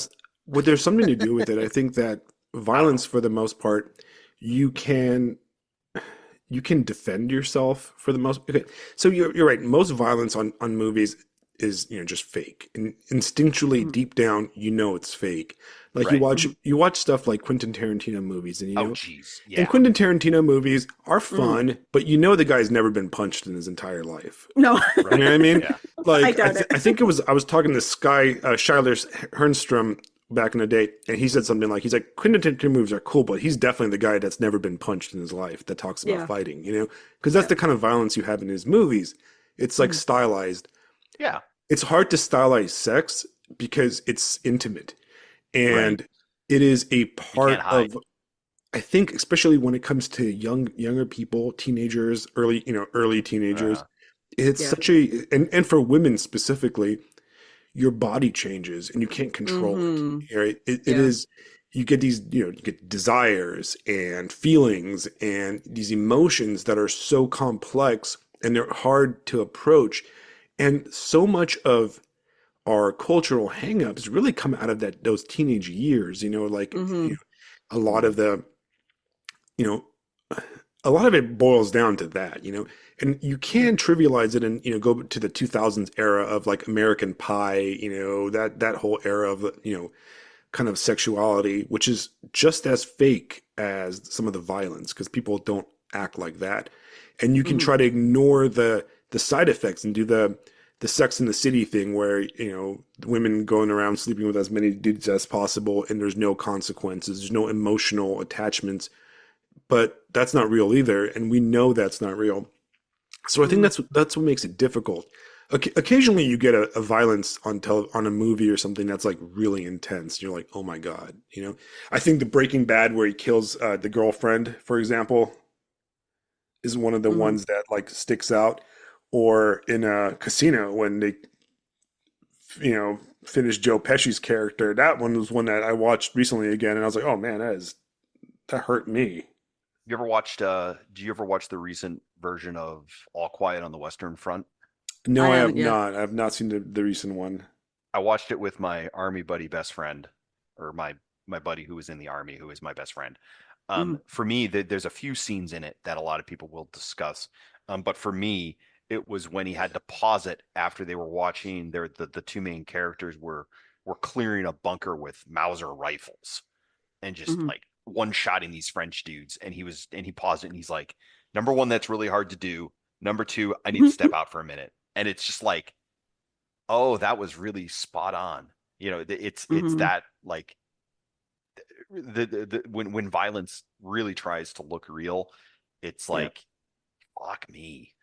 Mm-hmm. you know. Right. So I don't know how realistic it is, but it was enough for him to want to first compliment their So skills and yeah. then step out of the room for a minute. Yeah, I don't It's I like, don't watch war movies. oh yeah, I I mean, went to Afghanistan. I did the yeah, whole right. thing, Mm-hmm. and I just don't. It reminds me of Fair that too warning, don't much. watch All Quiet. Yeah, I mean, I've seen most war movies. I've never been a war movie kind of guy, even Mm-hmm. before I did the war thing. But now it's like, I don't want to think about that shit, to be honest. It's like I'll just Yeah. suppress all my memories and put them in a little hole in the back of my head, Put them in a You're gonna box and be write done them with it. down one day. Yeah, maybe one day they'll come out and but it's just the whole exposing your kid to things and that kind of thing. It's such a tough situation. Yeah. Um, so right now we watched Avatar: The Last Airbender. I don't know if you guys are familiar with that. It's actually really good, right? It's an American cartoon show that's kind of like an Mm-hmm. American anime, and there's a follow-up series, and it's called The Legend of Korra, and it's also really good. A lot of people hate it supposedly. I missed the era. This was like not my generation. I was a little bit Mm-hmm. too old for it. But now I'm Yeah. watching with my daughter and my wife, and I'm like, this is damn good. And the problem with it is that it's very there's some like woke elements to it. Strangely enough, it has some anti-woke elements in it also. But I haven't finished the show yet, but I know in season 4 there's kind of like a lesbian plot line. Like the main character goes off with another girl, right? And that's the implication. And when I started watching with my daughter, I'm like, okay, now I got to talk about this thing, you know? Mm-hmm. And I talked to my wife. I'm like, hey, we're gonna have to talk about this thing because she might have questions, right? Because the whole time there's a love triangle between like three different, like two males, two females, and my daughter's like eager to see who hooks up with the main character, right? At the Yeah. end, like, and I know the ending because I read ahead, and I'm like, oh man, it's gonna be interesting when the final episode drops, and I gotta talk about that. So my wife and I sat down and we talked about it. We're like, hey, so how are we gonna approach this? And I have a lot of gay coworkers, and we go to work events and dinners and stuff. And my daughter's favorite like of my coworkers is a lesbian, right? And she doesn't know because she doesn't have a concept of that, and like uh, it's tough because like how do you broach that subject? And it's not the Yeah. gay thing that's hard. It's the, well, now I got to explain to you that some people like the same sex and blah blah blah, Mm-hmm. and it opens a lot of cultural issues that are Yeah. tough to approach. And the I think the hardcore, like, Bible thumping, or even like the hardcore right wing crowd on the Substack would say, "Oh, it's degenerate. Fuck no," But you know what? You Mhm. cannot hide your kids away. All right, that is our world right No, they're now. going to be exposed to it Yeah, for sure. even in the Right. deep south of South Carolina, which I guess is considered the deep south, right? We've got rainbow flags everywhere, and Hmm. it has to be addressed, right? One of my neighbors is, bisexual, 17-year-old, that has rainbow flags everywhere. And it's like, I have to explain that to my daughter. And because she lives in this world, I cannot take away computers and cell phones and everything from her, because she will become like one of those weird Amish kids or those weird Mormon kids that end up in Hmm. college and All, binge drink themselves to death because they just Oh all yeah, you'll do is yeah, increase the desire to see it right, because it's yeah. forbidden. right. It's forbidden. Ooh, now I want it triply much. So Hmm. that's my policy. My policy is I'm gonna introduce everything on my terms, and I'm gonna explain them from an adult way, Yeah. And And it's better for them to hear it from their parents too. Like, Of course. you homeschool your daughter. My sons are in public school because I'm socially inept, and if I did homeschool them, which I was going to, they would be weird. They would be weird and isolated because I'm weird and isolated. So I decided, nope, they're gonna go in public school. And they're both in the grades now where they've either started sex ed or they're like almost through it. My oldest is about to start high school, so it's different in high school than the elementary system. Um, and so yeah, I know they're getting exposed to that sort of stuff, and they can come home and talk to me and ask me questions and things like that. And because sometimes they'll hear about things at school, or if they have to, like, I mean, outside of the sex ed classes, like like kids talk, right? right, So they're hearing about stuff from their peers, and so they come home and they can ask me. But when it's the teacher standing in front of the class, like they're probably asleep at their desk. They're not paying attention to nothing. I know I sure as hell wasn't paying attention to anything. I right, was not paying right, attention right. to sex ed when I was younger. Um, so I'm not too worried about it. I know that they do have some teachers who go a little bit overboard with like um the rainbow stuff, and they just come home and they can ask me, and I think that's the best thing if they have a comfort level with their parents where they can ask about the sort of stuff, and not just even about like the sex ed. They a lot of like it's not called sex ed anymore because they include stuff like it's not quite like dare anymore. It's more about like if you're exposed to this, be safe and blah blah blah blah blah, You guys have drugs Dare and in Canada? alcohol and all that stuff. We had it. It's not, we don't really anymore. I mean, pot's legal here now. So a lot of it's about like, if you're gonna smoke cannabis, then this is how to do it safely and all that stuff for like the older grades, I mean. Right. Um, but like when it comes from a teacher, it's almost always like one ear out the other. They're not remembering anything. Um, so I'm just really happy that my kids are comfortable enough to be able to ask me, and they know, like I've um seen some shit. And I'm very open, well, not too open, but I've told them some stories of, things that I've been through and stuff like that. And Right. so I think the most important thing is to just be the type of person that your kids can come to comfortably to ask you questions, because they're going to get exposed to it whether or not they have sex ed in school or not. They're going to hear about it from their peers. They're going to see it on the internet. Right. You can't It's, Right. stop it. You can't stop it. you And you can't know what? stop it. Knowledge, the way I look at it, knowledge is power, right? Hmm. Right. And Yeah. if they learn it and hear it from you ahead of time, they will become less susceptible to hearing about it or Hmm. being influenced, hopefully, right, by others. Hmm. Because a lot of times, being, the father of a daughter, my biggest Hmm. fear is that, the boon of having a male, like having a son, is that, for the most part, you're not as afraid of them getting like, date raped and that kind of stuff. Hmm. But if you have a daughter, that's a fear. I'm like, man, somebody's gonna, Teacher to box. My yeah, dad taught me the basics of boxing. right. And to me, it's, the biggest fear and the problem with women growing up, and what I've noticed in women is that a lot of women tend to be naive and they tend to say something like, "Oh, he's so nice," but he's nice, you know. That's And what I was talking about earlier. Like some women cannot tell. They cannot tell.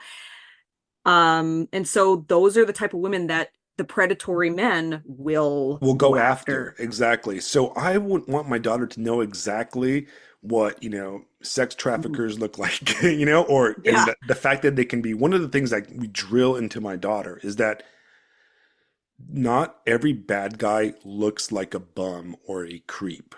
Sometimes the biggest bad guys look really nice, They're really and they're nice and and they're clean. really nice They people. dress nice. Right. They Yeah. bought you a drink at the bar, Oh Right. yeah. Right. And those are the people that you have to and be it's got a roofie careful in it. of. But you don't want your Yeah. kids to not trust people at the same time, right? So Oh yeah. it is such an impossible fucking mountain to Hmm. climb to be a parent, okay? Yeah. Just know if you ever do it, man, it is, I mean, it is Sooner or rough. later, sooner or It's a later. lot of Oh, fun. It I'm is a lot sure. of fun. There's no negatives. I mean, okay, there's negative sides to it, but the negatives are, buried by the positives. But Yeah. there's a fear The that, negative's over once they're out of diapers. oh, I'm so yeah, glad the kids no, wearing a diaper. I agree. There's a fear that there's like a fear, right? There's like fear, like, okay, like when you go into combat in, like, the military, right? Right. There's a Mm, fear that, like, I could have never described before. hmm. It's undescribable, that fear of like imminent death, that fear that like I could step on an IED, or I could, Yeah. right now a mortar could hit me, right? Or a sniper could pick me off this HESCO barrier. And you can never Hmm. describe that fear until you fully experience it. Like you feel those like rockets flying above your head, and you're trying to Right. hide under some dirt, right? Hmm. It's the same for having a kid. When you Yep. have a child, you are overwhelmed by this fear that they're gonna fucking die all the Yeah. time. You know what I And mean? you're not even the one giving birth. Right. Like That's a whole other like worry. Yeah. it is this constant, like, oh my God, they're gonna die. When you're walking down the street, you're like, oh my God, she's gonna run right into the street, and you're Yep. constantly like, oh my God. And you have to like restrain that fear because you can't bubble them up. You'll just That's right. raise them to be a retard if you do that, like, Yeah. so you have to let them go and experience the pain and the suffering. And you know one of the hardest things about being a parent to me, and I don't know Hmm. if you can agree, is when I take my daughter to the park Hmm. and she goes up to play with other kids. I'm like, oh my God, they're gonna be mean. Oh my God, what if they're bullies? Oh, and I'm Yeah. sitting there and I'm like, I can't interfere and I have to watch her, Yeah. interact. And I'm thankful to God that my daughter is a very verbal, highly like, social Hmm. individual, and she can handle herself. But sometimes I'm like, I see like a mean kid, and I'm like, oh my God, Yep. stay away from that girl. She's a fucking bitch, Yeah. And it's You like, can just tell, even the children, I you can feel like tell. I'd be like, does Daddy need to make someone gator food, honey? right, right. But I'm sitting here and I'm just cringing. I'm like Oh, cringing that the whole temptation time. comes, man. Oh, It I'm it sure. it happens. Sure. Like I But you just want to can't. put that kid You to Perfectly can't bed. step natural. in. You can't step Perfectly in natural. because like that. That's right. That's not good to step in. Kids have to learn how to figure it out. Right, Right. exactly. You can step in sometimes and be like, hey guys, we're gonna play this game instead, or hey, I'd rather you guys do this. But you can't force them to be social with each other. You can't force, like, my daughter, I mean, she's a sweetheart, she's so friendly and stuff, but sometimes she gets a mean streak. Kids are little shit Mm. sometimes, Yep. and she'll pick somebody that she doesn't like and she's like, I don't want to play with her, and Mhm. that person wants to play with her and I'm like, oh, come on, like include them Mhm. and stuff, and you don't want to, like, I don't want to force them, because I remember when, like, my parents like drop another rando kid over and I'm like, this guy's a retard, I don't want to play with this kid, Yeah. but I don't know, the whole thing's tough. And we went on Sounds a like a science experiment. Like right. you just gotta try stuff and see what works. You know what Terrifying. kids don't experience much anymore? Because like um so our boomer parents were way more sociable than their millennial children are. Way more sociable. I remember when I was a kid, I knew many, many rec rooms. My mom would go over for coffee or beers or whatever, and all the kids would just go down to the rec room, fuck Yeah. around for a few hours, maybe even have a sleepover. Like there was tons of times where I slept over at people's houses and I didn't even like know these people. You're It's like, just oh, because they were my mom's friends, and my mom's friends happened to have kids. I when I had my oldest. I was 22. None of my friends were having kids. None of them. Um, Most of my friends didn't have children for another like 10 years after that. So my kids didn't have that experience. And when I talk to other millennial parents, there's a lot of that in common. That like, hey, remember when our parents would, just dump us off at the park and fuck off somewhere? Like, yeah, I remember that. Our kids, I'm not saying no kids are being raised in that environment anymore, but yeah, it's so weird. Right. No, it is, and that's how I grew up. We lived Yeah. in a pretty safe, nice neighborhood, and there was tons of kids around us. And my parents Hmm. are friends with all their parents, or at least acquaintances. And we Hmm. would go door to door. I'd be like, "Oh, I'm going to Zach's house for the night." Mom's like, "All right, fuck off." Like Yeah. come back for breakfast. I Yeah. think one summer, I think I was like in sixth grade or something like that. We played like a summer long Dungeons and Dragons session, and I think Hmm. we basically had like basically cyber psychosis, but like role playing psychosis, where that's all we Yeah. did every day. Yeah. And I think my friend Philip just didn't leave my house at all. He was a Hmm. neighbor. He lived across the street, and I think he'd go Yeah. home and like occasionally eat. But like, Hmm. it was like a 2 months of like we didn't see the sun. We lived in like Hmm. fucking Dungeons and Dragons world, and Hmm. two other friends. But I mean, I try to do that for my daughter actually. The great benefits of living in South Carolina where I live is that there there seems to be a lot of parents. Some of them are millennial. Others, a lot of them are Zoomer parents actually, and they come over to my house and usually bring their kids and like I go, oh, there's a water slide in the back that inflates. Set it up and then play with the dogs, and then me and the parents will Hmm. have like a beer or like talk about what we're talking about right now. And Hmm. I'm grateful for that. And that's something that I did not have in Yeah. California, but I do have here in South Carolina, and it's worth Yeah. the moving to a small town type of thing. But I do have a question because we've been talking about kids forever, but I still kind of want to stay on this topic of sexuality in media. Because you're a Hmm. writer, Lisa, and Hmm. obviously, Mr. Fisto, you read a lot. Yes. There's this weird bugman trend, and I see this a lot in fantasy and science fiction if you read the freaking cyberpsychosis forums, um, where like people hate sex in novels. And to me, I find that ridiculous because I think I think sex it's, is here's my important. opinion. It's a reaction to the oversexed side of fiction. For example, right now, romantasy is really, really big. Romantasy is huge. Like Sarah J. So it's actually Maas. it's actually even in the indie scene, it's actually becoming really hard. Like if you don't want to read a romance novel, it's hard to find a book that doesn't have any romance in it anymore because romantasy is so dominant.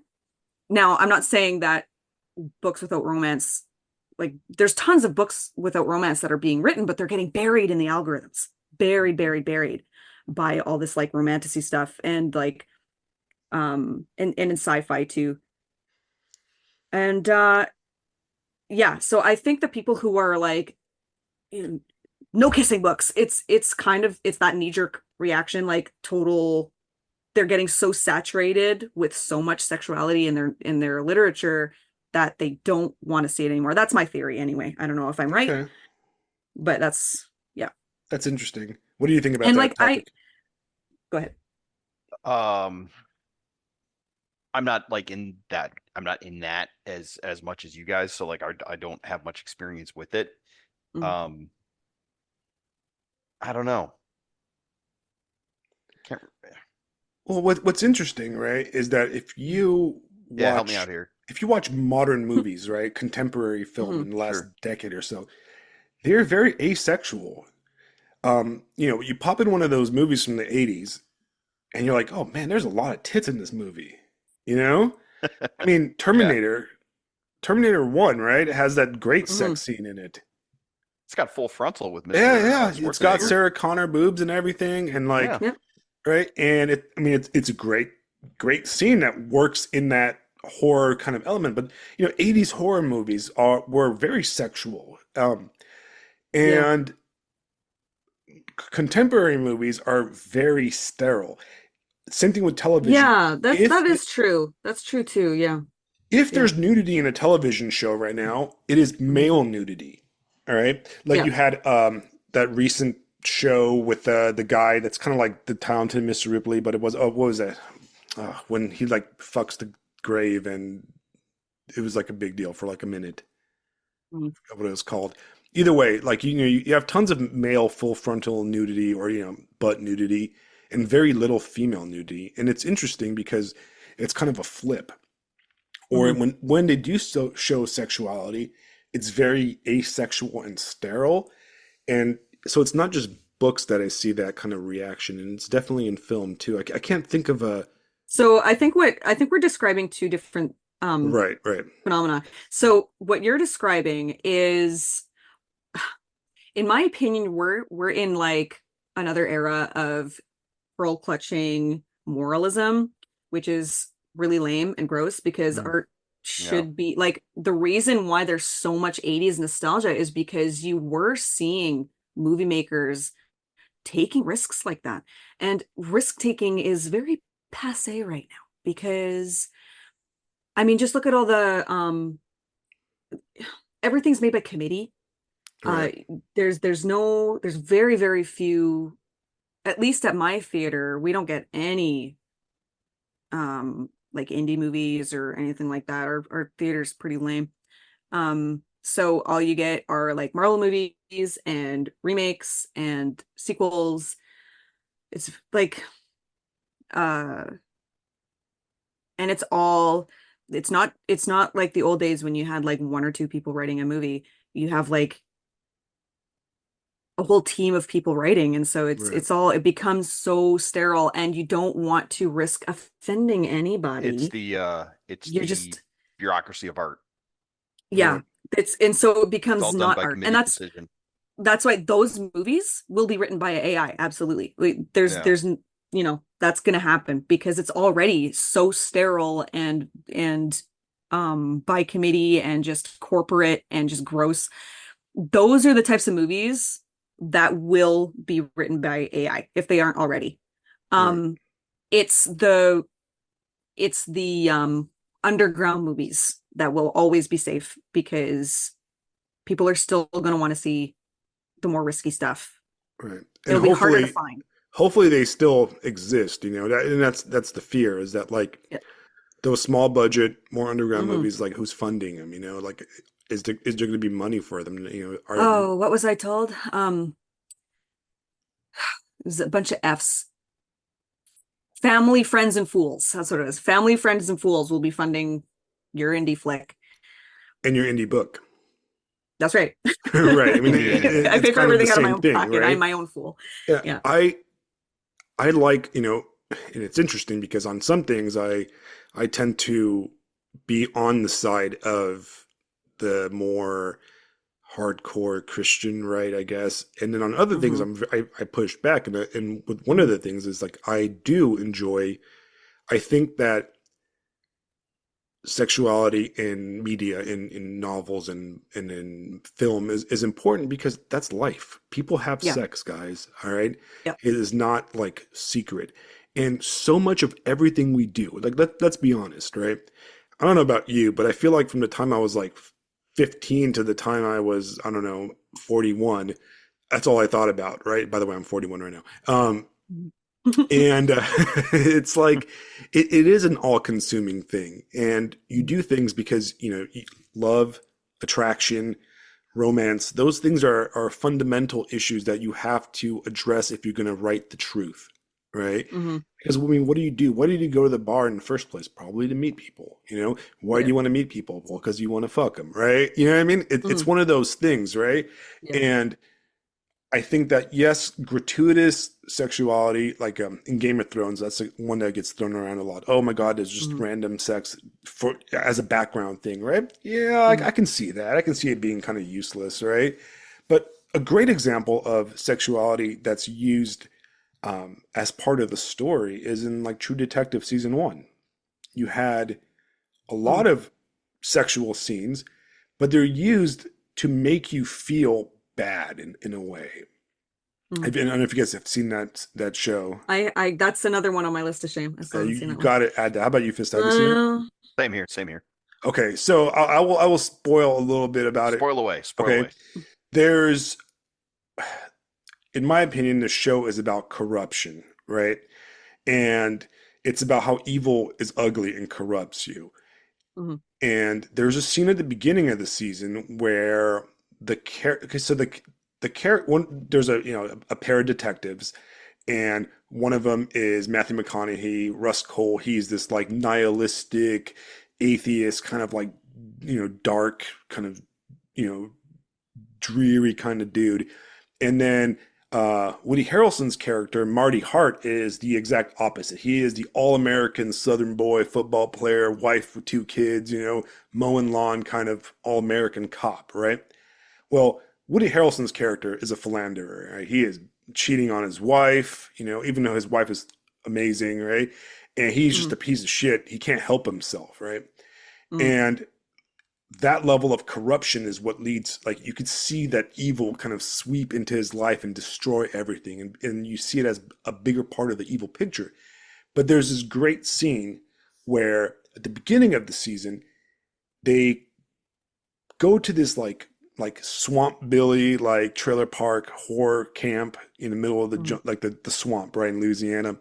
And there's all these like girls there, and there's like a madam, it's like a whorehouse, right? And they know it's a whorehouse, and they're not there to arrest them. They're there to like get some info. And there's this girl who's like real nice to him, and she's obviously an underage prostitute. And he gets mad. He's like, what are you doing here? You're taking advantage of this girl. And she's not 18, blah, blah. And he ends up giving her a bunch of money, right? And he said, you don't need to be here. Here's all this money. So he gives her like a wad of cash, right? And when they're walking away, the nihilistic Matthew McConaughey character says something along the lines of, "Oh, is that a down payment?" You know, right? And he gets really pissed off. He's like, "Fuck you! You're an asshole. Like I'm trying to do good, right?" Well, the show jumps through time, and like 5, 6 years later, uh, Marty's he's like he's shopping for his wife, and he comes out of his cell phone store, and he goes and he's like, "God, I need a fucking drink." He's got like uh, a bag of like tampons for his wife and daughters and stuff. Just this fucking guy, right? And he goes Mhm. into this bar to get a drink, and this girl walks up, and it's that girl from the whorehouse, the whore camp, right? And now she's like an adult and stuff, and they end up drinking together, and she basically like seduces him and takes him home, right? And it just shows how like evil can corrupt. That sexual act wasn't Mhm. it wasn't meant to it wasn't meant to like okay, what's interesting is it just like in like how you were saying about Cyberpunk, right? You watch the scene and it's an attractive actress, right? I forgot her name. And you're like, it's an attractive, erotic scene, right? And you're guilty of it as the watcher too, because you're like, okay, I'm Right. enjoying this scene, but I know that this girl was the underage hooker that he gave money to like 8 years ago, Right. Mhm. right? And I know he's got a wife at home, but this is still a good scene, but I know it's going to be bad. And it shows how like evil can come and corrupt. So those kind of sex scenes to me are critical to that season Yeah. specifically. It And invites you, it invites you to be empathetic to why he would have decided to do that. right, Mhm. right. Because all us married Yeah. guys or women, can go, man, sometimes you're like, fuck, I'm just sitting here and I'm buying tampons at the goddamn store and I miss my party days when I was the football star or whatever.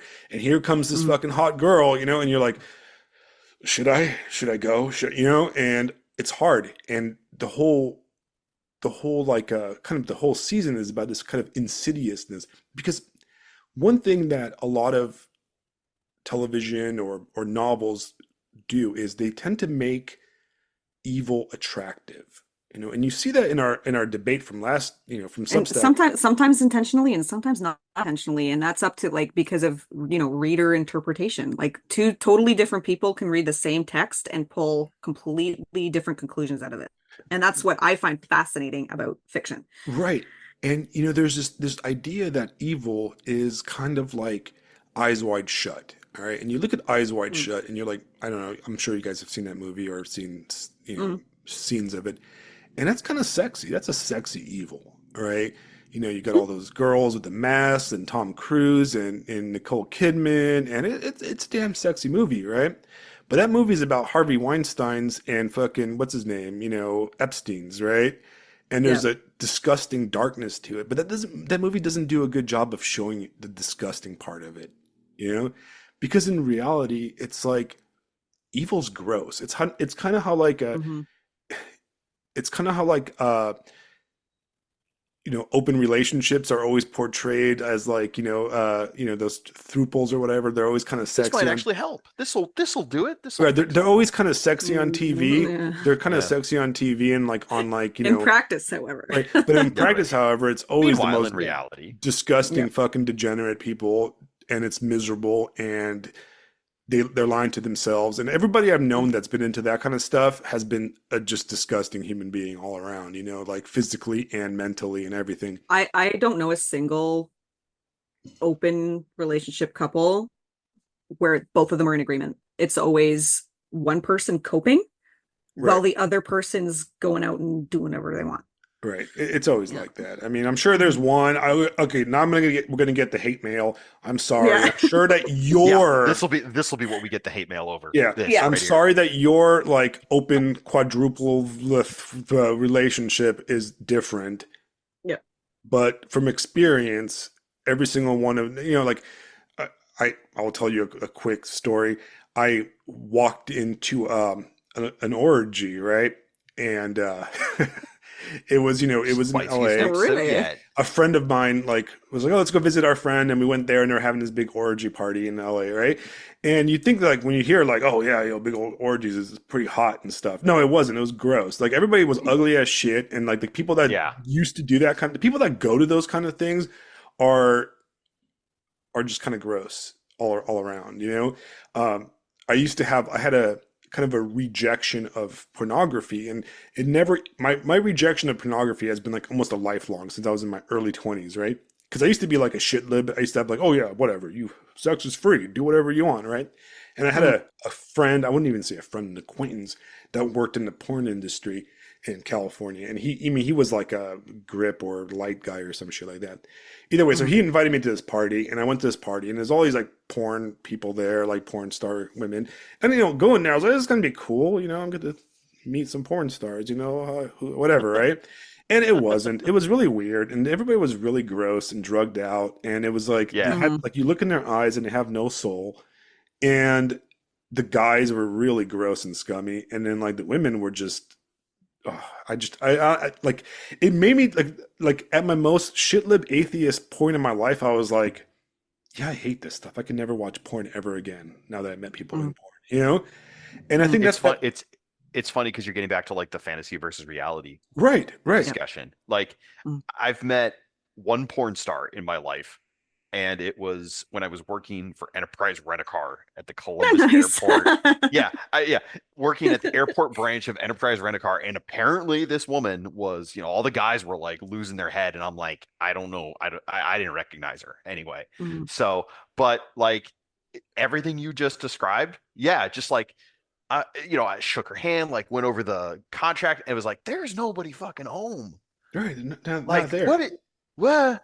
You sure you should be getting in this car? Like, are you okay to drink? It's like, um, it was like, like when the Nazgul go by, like the hobbits, and like they get all free. Like it was that feeling of like, Right. That's exactly how it is is, that Nazgul vibe?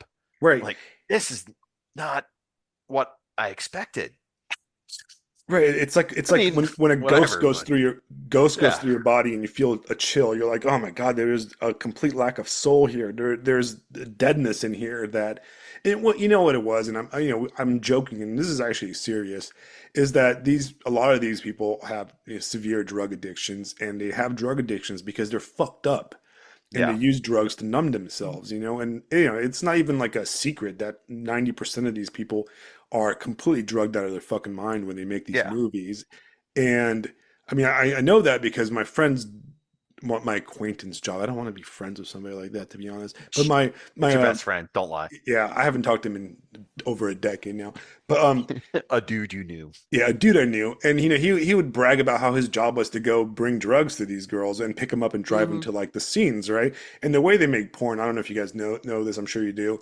In Southern California, in the Valley, where the porn is made, or it used to be, I don't know anymore, right? Is they would these pervert, Epstein types, right? Would fucking, they own these big houses in Malibu or in the Valley or wherever, right? And they rent these houses out to like the production company, Oh, Hmm. right? today I learned. So like they have these Yeah. like mansions, and it's basically like porn Airbnb, basically, Yeah. and Yeah. Absolutely. and Porn the B and guy B. and these guys would be like, oh yeah, you can use my mansion over here, and I get to watch you guys Oh, film this jeez. porno, and then maybe one of those girls gives me a blowy, you know what I mean? And that's kind Hmm. of what the deal is, and Work they it get out. They they work it get the out. drugs for free, and they basically get a party out of it plus a kickback of the money, right? And that's kind of how Yeah. they roll, and it's fucking disgusting and gross, and it's just like, it just you don't want to be Yeah. part of that. Yeah. The thing that we often forget is that when you're in those lifestyles, you are in another universe and that becomes normal. Like if you ever talk to a drug dealer or a sex worker or something like that, and they're talking about things that normal people would never say out loud because to them it's just normal and they just, you know, All right. they're in a totally other universe. They're it's like it's like when you grow up who are trying to talk to someone who's you're like trying to make friends with a wealthy kid when you're a poor kid. Right. They're in a totally other universe. Totally different world. You cannot, there's nothing you have in common. Um, it's a different world. And so these people with these lifestyles, they don't see what they're doing the same way that we see or how we perceive what they're doing. Does that make sense? That makes perfect sense, right? And it leads to, going back to the whole advice thing, right, on Hmm. Substack. And it shows the level of like naivete that a lot of people have when they give Hmm. these advice because it's like Yeah. it's hard it's hard to explain to somebody from a small town what the kind of like the really fucked up shit in like Los Angeles or like New York or something like that. I don't know how about Yeah. New York. I've never really been there, but the kind of stuff that goes on when there's a lot of money, when there's a lot Hmm. of like, Money and and power. it's not Yeah. even just money. It's like you get stuck in these like this kind of subcultures, and it's all consuming. Even like music Yeah. subcultures, like goth and Yeah. punk and that kind of stuff become all consuming. And people go, oh yeah, you can dabble. You can't dabble because it burns you, Yeah. and like even if you stick your finger in the oven, on a hot stove, right, you're going to get a burn, right? You're not going to come out whole. And Mhm. people need to be realistic about this kind of stuff. Yeah, Vice. Mhm. Vice is Vice. It's gonna bite back. Right. It And always does. That's why it's Vice. That's we kind we of the point. talk about the idea of sin, and people go, "Oh, don't sin." But what does sin mean? And from an orthodox standpoint, sin is a disease, right? It's Mhm. something that infects you. It kind of consumes you. It's not like just an action that you do once. Once you do it, it stains Yeah. you. Mhm. And the problem with that is that it spreads, because you have the father that, cheats on his wife, right? Then he Mhm. neglects his children, right? And it like Yeah. has side effects, right? And it cascades, and it like, consumes families, communities, everything. It's that's how things work. And you can't just fuck with shit like that. You know what I mean? Like you can't just do heroin once. No. That's kind of First one's like, always free. First one's okay, you always can't free. smoke the crack cocaine like, every now and then. It becomes a thing, or the Hmm. fentanyl, right? And you become part of that lifestyle, and you're stuck. You know, you Mhm. just can't do one spreadsheet without having to do a lot of spreadsheets. And then you're going to be doing spreadsheets for the rest of your life. And then you're doing Mhm. PowerPoint presentation and fuck, you're now a bug Yep. man, you know? I'm Just like that. wait. I'm Patrick Bateman. You, What? How did this happen? right. I mean, you start murdering one homeless Look, you person. can only chainsaw That's so right. many hookers before it Right. just becomes a habit. All right. Exactly. You That's murder that's what one I'm saying. homeless person and then you're murdering your friends. And then, you know, Yep. Yeah. it's all downhill You're from in there. it now, you know? Right. Yep. Then Might you're as wearing your well. In it skin now. suits and you're done. There is no Yeah, exit. All right. That that's right. that novel ends with the line he's in a club or a bar or something like that. And he looks at a neon sign that says, "This is not an exit." Right. Mhm. And that's probably the most powerful part of that novel because there is no fucking exit from that life. Mhm. He's stuck. You know, he's stuck as a soulless bug murderer. But Mhm. anyways, guys, we've been talking for 2 hours. Any other issues we want to touch before we call it a night? Um, I mean, unless we want to like dive into the controversy recently, I know we talked about that briefly about with the debate and everything like Oh, that. the debate. That little historical bit, Okay, well, but let's that go was the into I first that. thing haven't that was the you first guys thing I you thought guys of. that's your guys' thing. I haven't even watched the debate. I don't think I've even seen any clips on the internet You of know the what? debate. Me either. So, Fisto, go ahead and give us a quick. Well, the only Yeah. the only reason I wanted to bring it up is I didn't want to actually discuss the debate itself. But I've seen Mhm. a few people write about this. I think there was a piece over at Free Press by Niall Ferguson talking about everybody wants to kind of compare the United States to sort of the late Soviet period. Right. Which is And I weird. Because of the yeah, gerontocracy thing and Yeah. I think it's a fair point because a friend of mine described this to me once years ago, and I thought it was a pretty compelling thing. It's actually what she did she did like an undergraduate thesis, whatever it is they do in Wales for college. I don't even know. Mhm. But the point was, you have these two, the Soviet Union and the United States. They're both born out of idealistic revolution, right? They both have these founding myths. World War II is a big deal for both. Mhm. And she's like, they're probably going to have a pretty similar arc, and the Soviet Union falls after they invade Afghanistan. We invade Afghanistan, we leave, and now we're moving into our Freaking version. Afghanistan, man. People should just Yeah, stop invading Afghanistan. Just leave there's it a alone. reason it's called the Graveyard of Empires, Yeah. yeah, kids. it's not a cool place, man. Graveyard of Been Empires, there, been baby. there, done that. Yeah. Unless you're Alexander the Great, don't even bother. And even then, you're going Yeah. to die and it all falls apart anyway. So,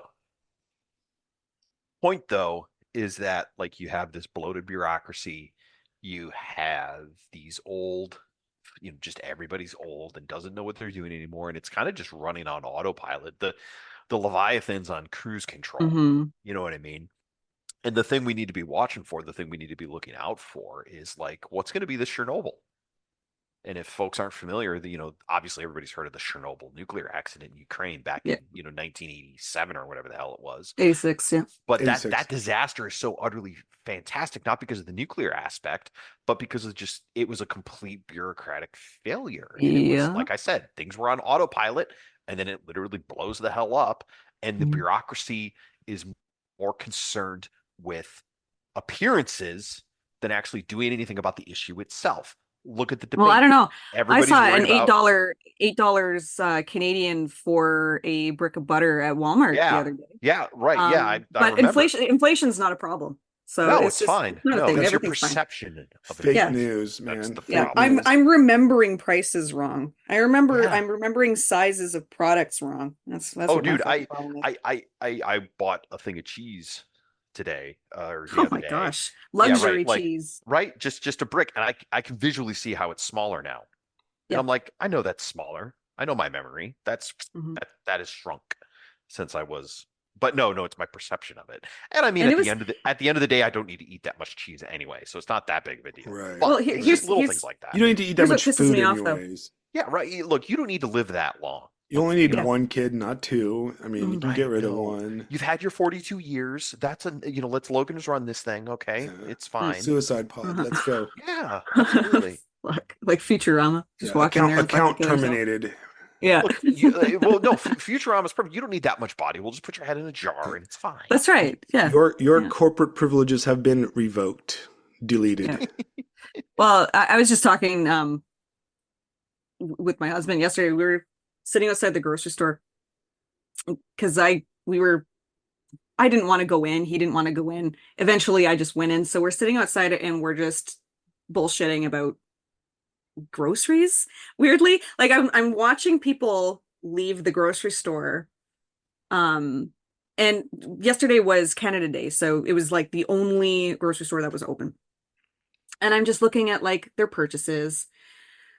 Oh, they're buying, a bag of popcorn and, whatever else. And I'm like, I do these like little stories in my head about all these strangers that I see.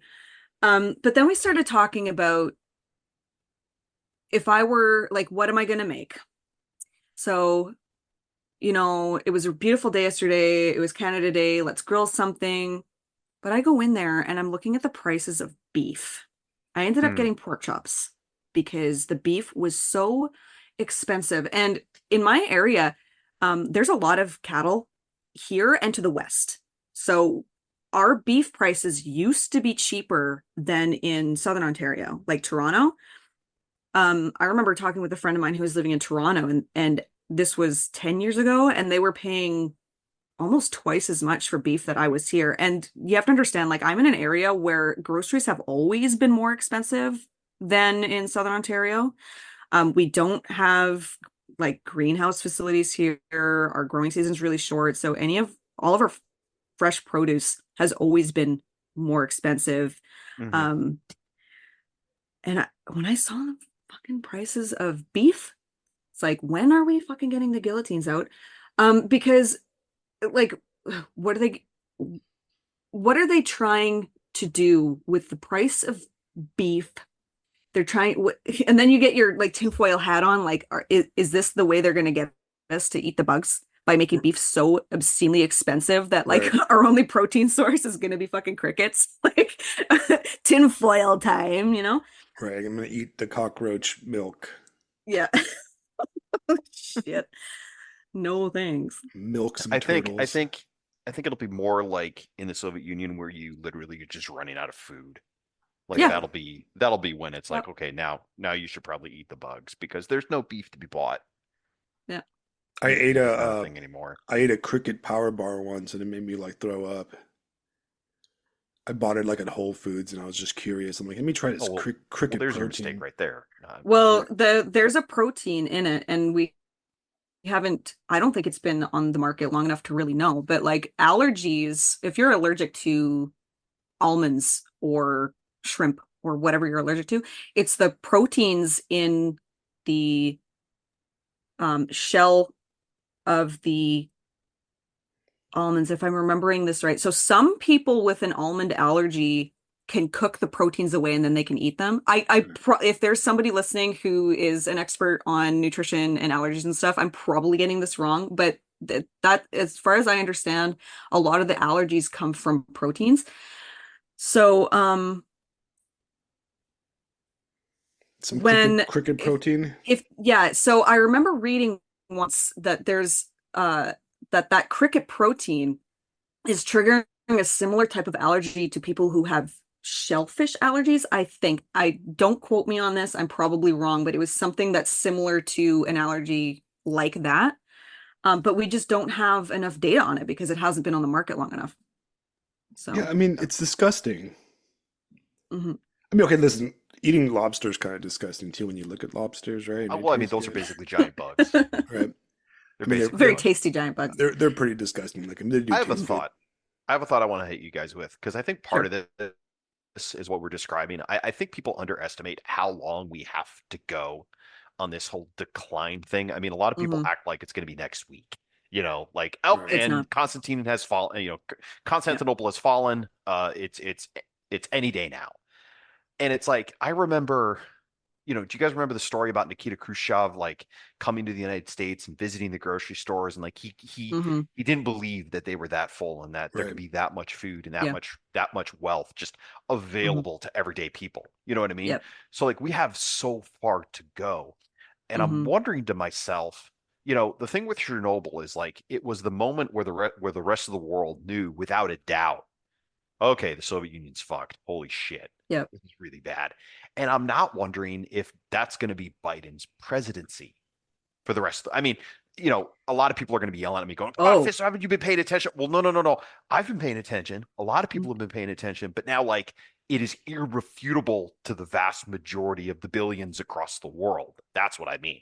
Where a bunch of so people are you going to look at guys that and go, oh my God. Yeah, you guys are fucked. Good luck. I'm sure you guys probably haven't been paying attention to Canadian politics, Little bit, little but bit. Trudeau Oh my has God. Yeah. destroyed our economy so bad. There are liberal strongholds, like areas of Toronto, which is like Yeah. the most liberal place in Canada. There are neighborhoods that have been voting liberal for decades, decades, and the Conservatives are winning in those ridings. Hmm. That's how bad Trudeau Well, didn't is France screwing just up. have No elections? Like, one likes them. didn't France just have a bunch of stuff like really go the right way? Yeah, but If I I mean, remember. I talked to some of my I haven't been French paying attention to the French I stuff. talked to some of my French friends that that live in France, Yeah. and it's one of those things where don't hold your breath type of Oh, stuff. okay, fair enough. You know? It was Well, reminding me of okay, that, but yeah. so I avoid talking about politics mostly because I find it passe. I'm just I'm not into politics being myself, a but it's Hobbit just an aristocrat observation. that I am. I just it's I'm a all just social studies teacher. I'm kind of yeah. obliged. I know, and I follow I'm it. professionally obliged to pay attention. Mm. But so one thing that the debate, or at least what I'm seeing of the debate, sorry, I gotta send a text message real fast to my wife. Okay, one thing about the debate is that it really illustrates the fact that Mentions Molbug, Curtis Yarvin, right? Right. A lot of the stuff he says is, it kind of validates him, because I've always said that like so much of the presidential race in the United States is just WWF. It's Yeah, fake, for a right? long time now. For And a long I'm not time. saying this as a oh my God, a conspiracy or anything like that. I approach that from like a logical kind of practical standpoint, right?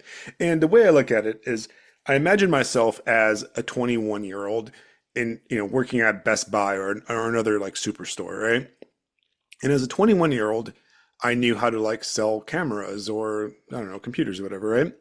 But Mhm. if somebody took me out of that job and put me in charge of like the entire like regional district of that superstore, I would fail because I wouldn't have the lifetime of nuance to run a Mhm. complex business, right? Organization, yeah. Same thing, something like with like you can't just take a guy off the street and put him in charge of like Apple or Google. Right. Like like you can never imagine like taking me right now, and I consider myself a very intelligent person, somewhat, maybe not, but I can't run Apple because I don't have the experience and the insider knowledge that somebody that's been in the corporate world to run a global corporation, right? Right. Because you got to know people, you got to know the tricks, you got to know all that Yeah, you got to stuff, build the rapport. People have right? to like, yeah, this guy's, they got to trust you.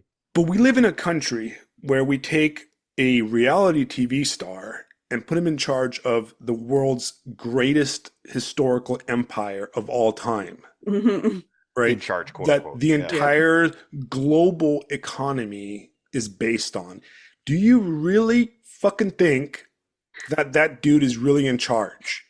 Well, Trudeau is a fucking ski instructor, Right. drama Yeah. teacher. Yeah. And look, realistically speaking here, the United States government or, world governments, they are a headless machine that run on all kinds of like institutions, career bureaucrats, thousands of them, that those guys aren't going to just, oh yeah, you just got elected, bro. Cool. We're going to do what you say. You don't even know what the fuck you're No. talking Mhm. about. Yeah, There's no. like, if you put a normal human being in that position, there is no way in the 4 years that they're elected for, that their term is, that they can learn all that stuff. Mhm. The intricacies. I mean, I've been in the military, and just unit level like leadership is intricate and complex and requires like years of knowledge, right? Now you scale that almost infinitely to a global level of complexity. There's just no way. There's no way one dude is calling the shots. It's just, to me, it's not believable in any way, shape, or form. And then you have this election or this current debate thing, and you're like, okay, I'm watching a television show at this point between somebody Yeah. that is asleep Yep. and then somebody that is just a entertainer, and we're watching entertainment. Yep. And Mhm. there's a feeling to me, and this might be my conspiracy theory, is that you know what? There's definitely factions within this whole thing, right? Like Oh, yeah, absolutely. anybody that's kind of following politics can feel the fact that there's some factions at war in the Biden camp, right? Just Mhm. look at how media jumped on Biden, and Right, then look at the things that Obama and Clinton said. right. I mean, they're at odds Exactly. completely. Yeah, there it There's is. definitely factions, right? But CIA versus everybody else. I don't know. Yeah. I right. mean, But it's like it's like there has to be like I don't know. It's just like it just the complexity of it is so beyond anybody. And the truth of the matter is that we just in civics class and social studies class and middle school, high school, it's like, oh, representative democracy and you have a word and you have a say. Yeah, and to a certain degree, yes. But you having a say is like having, one share of Dogecoin. right. Mhm. You know what I mean? Here's a question for you two. This is where my mind's going. Is earlier on we were talking about kids, right? We're talking about raising Mhm. children, and how do you have a discussion about violence? How do you have a discussion about sex? How do you have a discussion about all these things that kids are going to have to navigate, right? How are you going to Mhm. talk to them about politics, guys? Oh, my Right? oldest is really into politics. He just Okay. naturally has gravitated towards it. My 10-year-old I is want to more hear like this. me. He couldn't care less. My 13-year-old, um, so the leader of the Conservative Party, so basically Trudeau's competitor guy, Yeah. came to town. Um, and my son actually asked to go to the town hall meeting to meet him. Um, he has watched like the equivalent of it's like what is it called, C-SPAN or whatever, Sure. where it's like our House of Commons, like actual like House of Commons stuff. Like most kids his age like aren't The giving a wonky crap stuff. about He's that. getting into the wonky stuff. Yeah, he's really into it. And I think I blame my husband, to be honest, because he's totally opposite to me. He's far more political than I am. I have not voted since I was uh fuck, I don't know, decades. I don't Spoiler, none vote. of us have. Not Yeah, really. yeah. Just kidding. When I'm dead, I'll start voting. Um Yeah, right. um yeah, I couldn't you like if you want to talk about people who like give you the ick, career politicians, huge ick. I don't like them. Even the guy, like, even the guys in the school board, or Oh, actually, I don't want to say school board, but like the high level our district school admin. our school board actually recently like made national news for corruption. Oh, But anyway, so nice. that's separate. Yeah, The really guys, great. Yeah, the guys in my district still feel like yeah. real people, but you can see like you can kind of like what Andrew was or what Alex was talking about earlier about how Uh, like the ick is like there's a little bit of oil there. It's not a yeah. lot. Like there's a dude on the school board where like he is from the hometown I'm from. He's Mhm. 30 years older than I am, but like both of us were talking about the same spots back home and like this and that and Mhm. the other thing. So like he's a real person. I know he's a real person. And the other guys, one of them is, you know, he's lived here his whole life. Like he clearly knows things. There's Yeah. another guy that's kind of he's a little too slick. Like you feel like, ooh, if anybody's gonna lose their soul, it's that guy. Mhm. But yeah, Right. The I know what you mean. reptile skin is showing Yeah, underneath. Yeah. reptile. Yeah, it's like you're Yeah. wearing a skin suit, aren't you, there, buddy? Yeah. Yeah. I But mean, I But no, mean, I think I that's think as that's far the as the game. politics stuff goes, as far as the politics stuff goes, I think with with my older son, he's been totally just naturally into that stuff.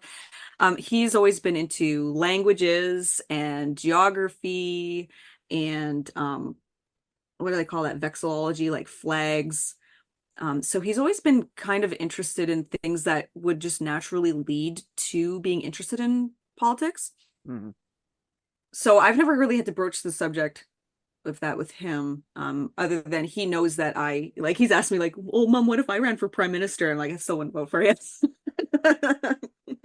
you're like, no, I hate you. Yeah, if you do that, yeah, don't do that. I'll Um, disown you. no, I would vote for my son. Of course I would. But But he'd you know, lose he his asks me these soul. sorts of questions. Yeah. Yeah. I You well, wouldn't be one voting for time, your son. You'd be voting. You'd be voting for the lizard man that's wearing your Yeah. son's. Yeah, Exactly. exactly. No, I would show my support, of course I would. I'd let him put his sign on my yard for sure. It's like my But daughter's yeah, like, he's asked me I that want sort to of be thing. an actress. I'm like, nope. Yeah. Absolutely not. Oh, if she does decide to be an actress, you will have to be at every single audition Yeah, and I'm just every hanging out there. single shoot. You One of my have to be there all the time. younger brothers is an actor, and Yep. I'm like, dude, Hmm. dude. But okay. So look, here's a problem with politics, right? Hmm. What you said about your Everybody son wants to is be that kind of how person. I am too, and I guarantee how like Fisto is because he's into history and kind of a macro political element of understanding the waves of history, the Yeah. Mhm. repercussions What? and the behind the scenes, and that I find that Yeah. fascinating. Yeah. What I mean by When I'm reading Younger, and he says, the historian who keeps his ear anxiously to the heartbeat of history, right, like exactly, that's where my interest in politics comes from. right. Yeah. But when I say I I'm think not that's into where my hatred politics, of politics comes from because I'm Same also into thing. history and I'm just Yeah. like, right, politics ruins everything. because you understand it, right? And I Hmm. Yeah. think that the part when I say, oh, I don't like politics is what I don't really like is I don't like the Mhm. all-consuming Twitter era politics Oh where my God. Yeah. you see these Yeah. guys on Substack and they've obviously got that cyberpsychosis, right? Right. Hmm. And they're arguing the same idiotic talking points and it's just so fucking cringe. And I'm like, oh my Hmm. God. Like, can you imagine what's that dude?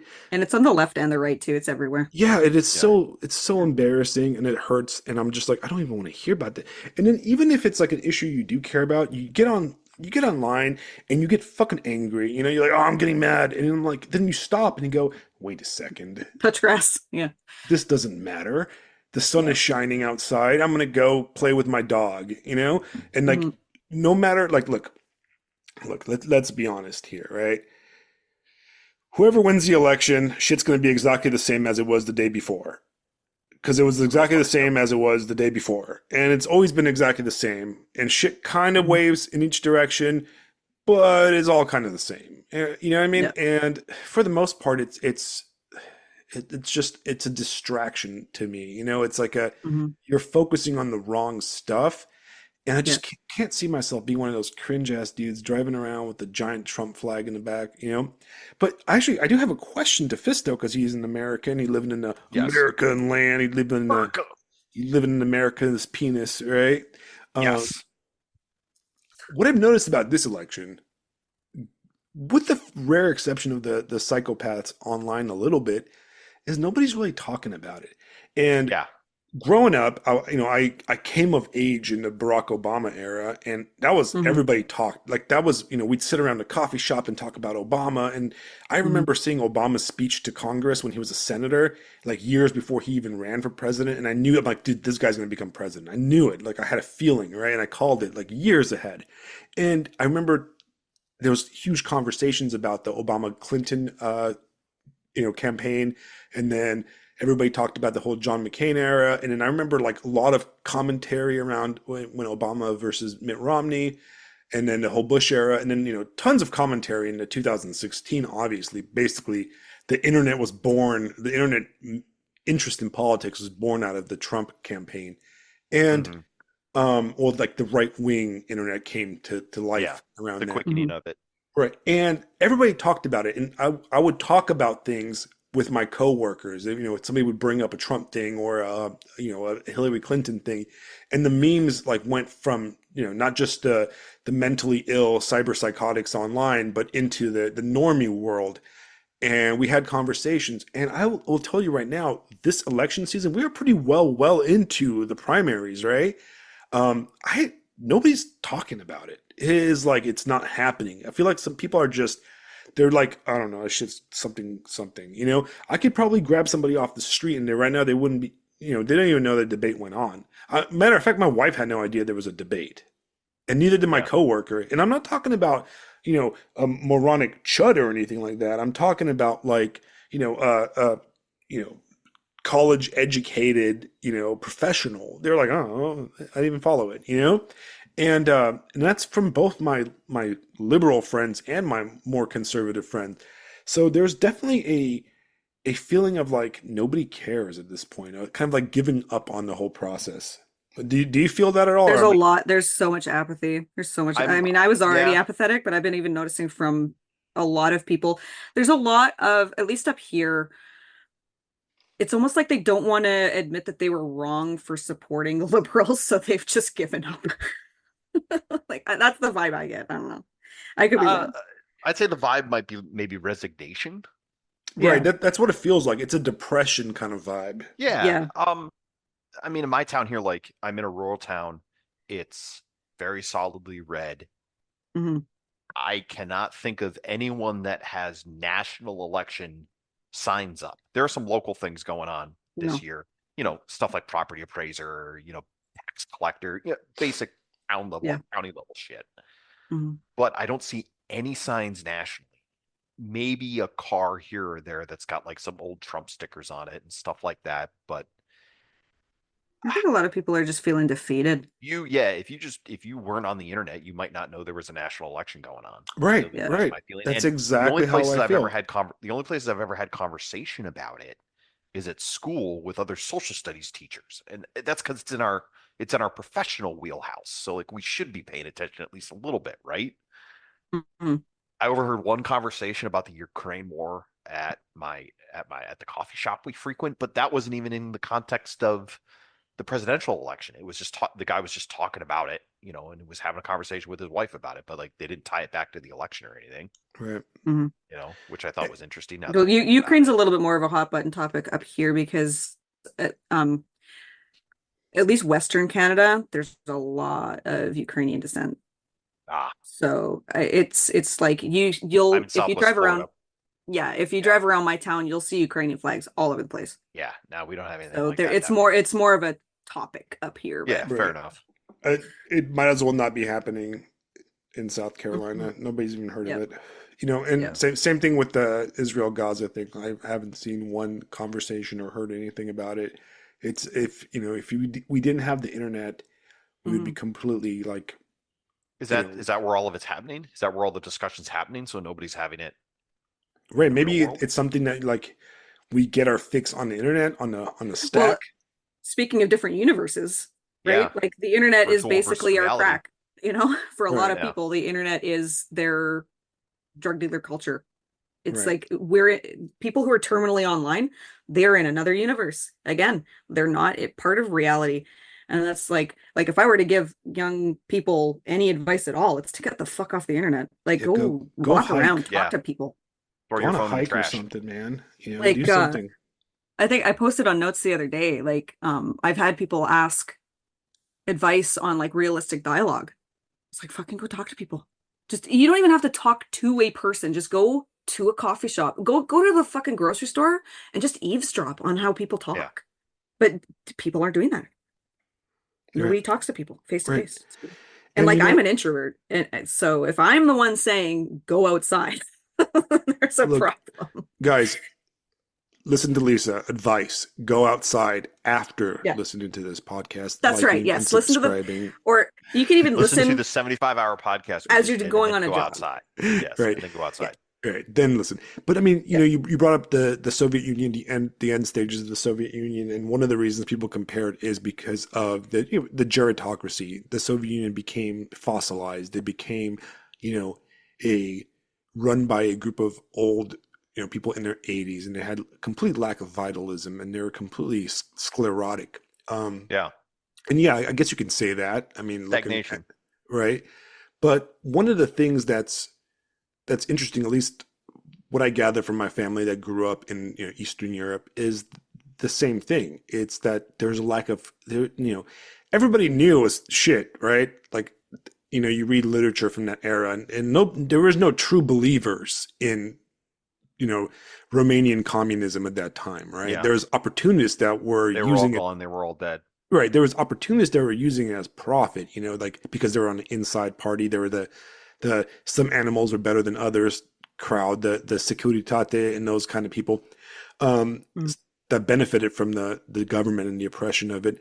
But for the most part, your day-to-day middle class or the equivalent of middle class in Eastern Europe didn't believe a goddamn word. They didn't believe in communism. They didn't believe in any of that stuff. I Yeah, the mean, revolution look, was over.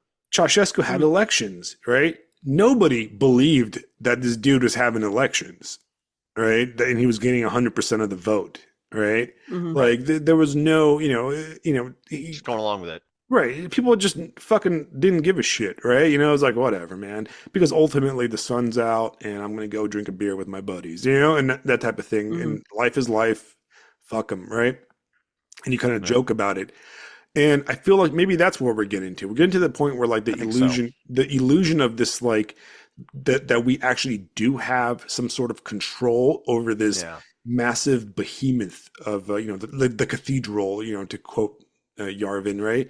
That we have any actual input in it as a normal person that is not a reptile is just it's just why bother, We're getting to the point where, like in the Soviet Union and in Romania, nobody believes in communism.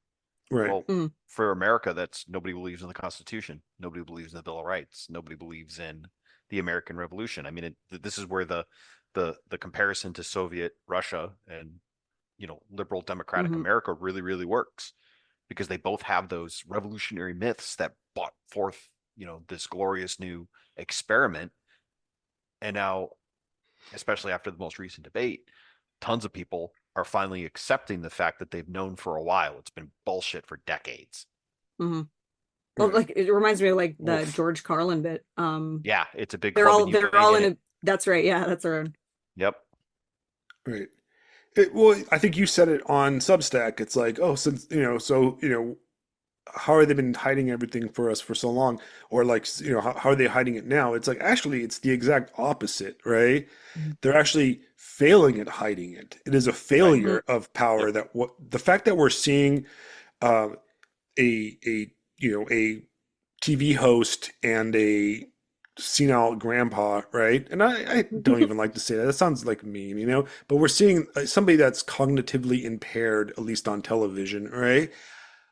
The fact that we've gotten to that point where that is just okay and we just shrug it off like Yep. it's no big deal. They're running a nursing home resident. Let's be real. Right. Mm. When That's what when it is. we get to the point where It's we elder abuse. accept that as like that Yeah. we're accepting that as like a thing. That's how it is, guys, no, in the last 100 years we have never accepted that, and I So, mean, but what you guys are experiencing right now, by the way, is the Canadian normal.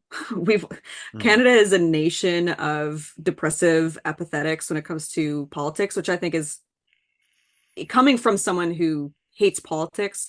That's the Canadian population really needs to give a shit. You saw that with like the trucker protests and stuff like that. So like we do Mhm. have it in us, but for the most part, Canadians are just like, oh, okay, whatever, just whatever, okay, right, but the sorry about question it. is the question that nobody is asking is like, can there even be another way, or is Mhm. this just the end result of every massive empire? It's after all the Tower of Babel in a way when you think about it is like how high can you scale representative democracy? Can you scale it to a globalized world that is No. interdependent? Yeah. Can The you do ideas it? are exhausted. Right. You know what I mean? Like, can you do it when, multinational corporations have more power than, small governments or, nationalistic governments? And we often forget that the idea of the nation is truly a modern concept, right?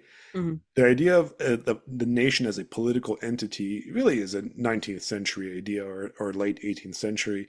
And, you know, how long can that go on, until we revert to a corporate feudalism of some sort or, something else like that? And how long can we, pretend? Cyberpunk, Right, right. But I mean, the the thing is, though, corpse. it's going to be even faker and even gayer than Yeah. Cyberpunk, right? Because at least Cyberpunk is cool, right? Right. Like the reality is going to be more like just lame, Well, right? Yeah, it's the cyberpunk future that we got is not what we were promised, and that's really, really Right. disappointing. Like I would Yeah. take the Cyberpunk future right now over, the end state of just lameness. And that's what we're well looking at. the vast Mhm. majority of us, like, I don't know how much you know about the cyberpunk lore, but Mike Pondsmith, the guy who did it, who created it, because it was an RPG, it was a tabletop RPG to Right. begin with. Mhm. Yep. He did a really good job, I think, thinking through what happens. And you have, this night city where the game takes place in the video game and the game top. and it's this city state basically that Mhm. serves as a hub for all these different corporations. One is de facto the Japanese government. You have another one that has recently been, subsumed by the new USA, by the new American government, but that's really just a shadow of what the old American government was. And then and this is why I'm bringing it up at all, is that the vast majority of the United States has devolved into literal nomadic tribes. They call them nomads. Right. And it's just where did Middle America go? They literally got in their cars and wandered around looking for work. They went to the forest, man. Yeah, that would be us. Mhm. That would be us. Right. And presuming we survived, because that's Mhm. the other part of it, is that a bunch of people just fucking died. But anybody who didn't, they created nomad bands, and it's Right. Mhm. And reverting listen, back to baseline. in our end stage fantasy, we're all the net runners, all right? We got the Oh yeah, cool, we're all the bad. we got the cool implants, and we're going to the club and running tricks and stuff, and it's awesome. But in reality, life in those kind of worlds would fucking suck even more than life sucks today for a lot of people. Best case scenario for me, I'm whoring out my body to pay for the pancreatic implant I had to get. Right. Like that's You best owe case. you owe it to some small corporate Yeah. subdivision, and No. they take the credits out of your flesh every day. Not even some corporate subdivision. Some dude in a back alley who swapped it out some like version Some old ripper black doc, yeah. market. Yeah, exactly. He Like can remotely turn it off if Right. if you don't pay on time with interest, If I don't feel like putting out today, he just turns it off. Right. Mhm. That's gonna be that's the reality of it, And that's best case. Yeah. Yeah. That's like, and I won the lottery. So I mean, look.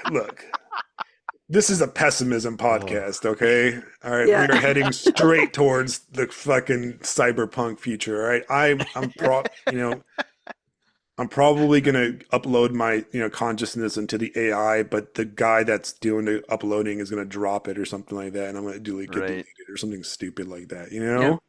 That's what's gonna happen. I'm like, fuck, man. Like I'm not ending up on the lunar Gonna be colony. Alex Silverhand. Yeah, Can't wait. You're gonna fuck get it, played man. by Keanu Reeves. I mean, Congratulations. listen, you can job max with spreadsheets directly on your fucking eyeballs, all right, in the future. Can't you already do that on like Google Glasses or something? I Or don't know. I'm gonna iGlass, fucking whatever. destroy that whole idea. But anyways, guys, we have been talking for almost 3 fucking hours, dude. Yes. All right, so let's call it a night. 1 hour per person. Thank you very much. Yeah, thank you very much, Lisa, Mr. Phisto Sobani, of course. Thank you. We're gonna have this out tomorrow. For all the listeners, hey, thanks for hanging on in here, man. This is fun. This is what we like to do. Have a conversation about random stuff. So if you don't like it, then fuck off. But if you do like it, we're gonna do it again probably in a week or two. I think I'm gonna miss next week because I think I've got somewhere to go. Wife's got a wedding or something to do, and so I won't be around. But we'll you're definitely gonna go outside. I'm gonna go outside, right? Whatever. Gross. All right. I feel like look, my cyberpsychosis like meter is getting real close. All right. I can only do so many podcasts before I lose fucking start shanking people. Yeah, start shanking. Fair enough. Fair enough. But I'll let you guys know. I'll post it on the Substackistan forums like usual, and we'll talk about stuff. Hey, you never know. Next week might be a new topic altogether. What let me see what I predict. Let me see some more male advice hustling, maxing. Oh, you know what we haven't had in a while on Substack? We haven't had the workout dudes. We haven't had any guys hustling like protein supplements or anything like that. No, they're all on Instagram. Yeah, they're on Instagram and Twitter. Don't tell them about Substack. Right. There's gonna. Don't. I'm waiting for the full sentences on Substack. Yeah, they're not. They don't talk about books. That's all right. I'm gonna have the Dicenius Review protein powder supplement that will actually make you yoked and enlarge your penis for sale in the next few weeks. Okay, and with cockroach milk and ground up crickets. Yeah, cockroach milk and it's a cockroach milk. Yeah, yeah, and turtle shell powder. All right. Yeah. I'll tell you guys one story to how I ate an endangered turtle one time, but that's a different story. Listen. All I'm going to say is I'm going to corner the market on discount dildos. All right, that's all I'm going to say. But completely hooked up to your Google goggles or something like that, right? Yeah, of course, of course. Right. Are you kidding? straight up like simulation straight into your brain. Anyways, stay safe up in Canada and stay safe down in America's penis and down in Florida. And I will be enjoying South Carolina's insane weather of lightning storms, thunder, lightning, to sunny days within the same hour, we get down here. And for all you guys listening, thank you very much. Like, share on Substack, on YouTube, on Spotify, Apple, all that stuff. And go ahead and hop onto the stack and throw us some comments, all right? Ask some good questions for Mr. Phisto to answer, because he will. He will mock you. He will fucking come at you, okay? So let's do it, all right? Thank you guys. Good night. Good Peace night. out.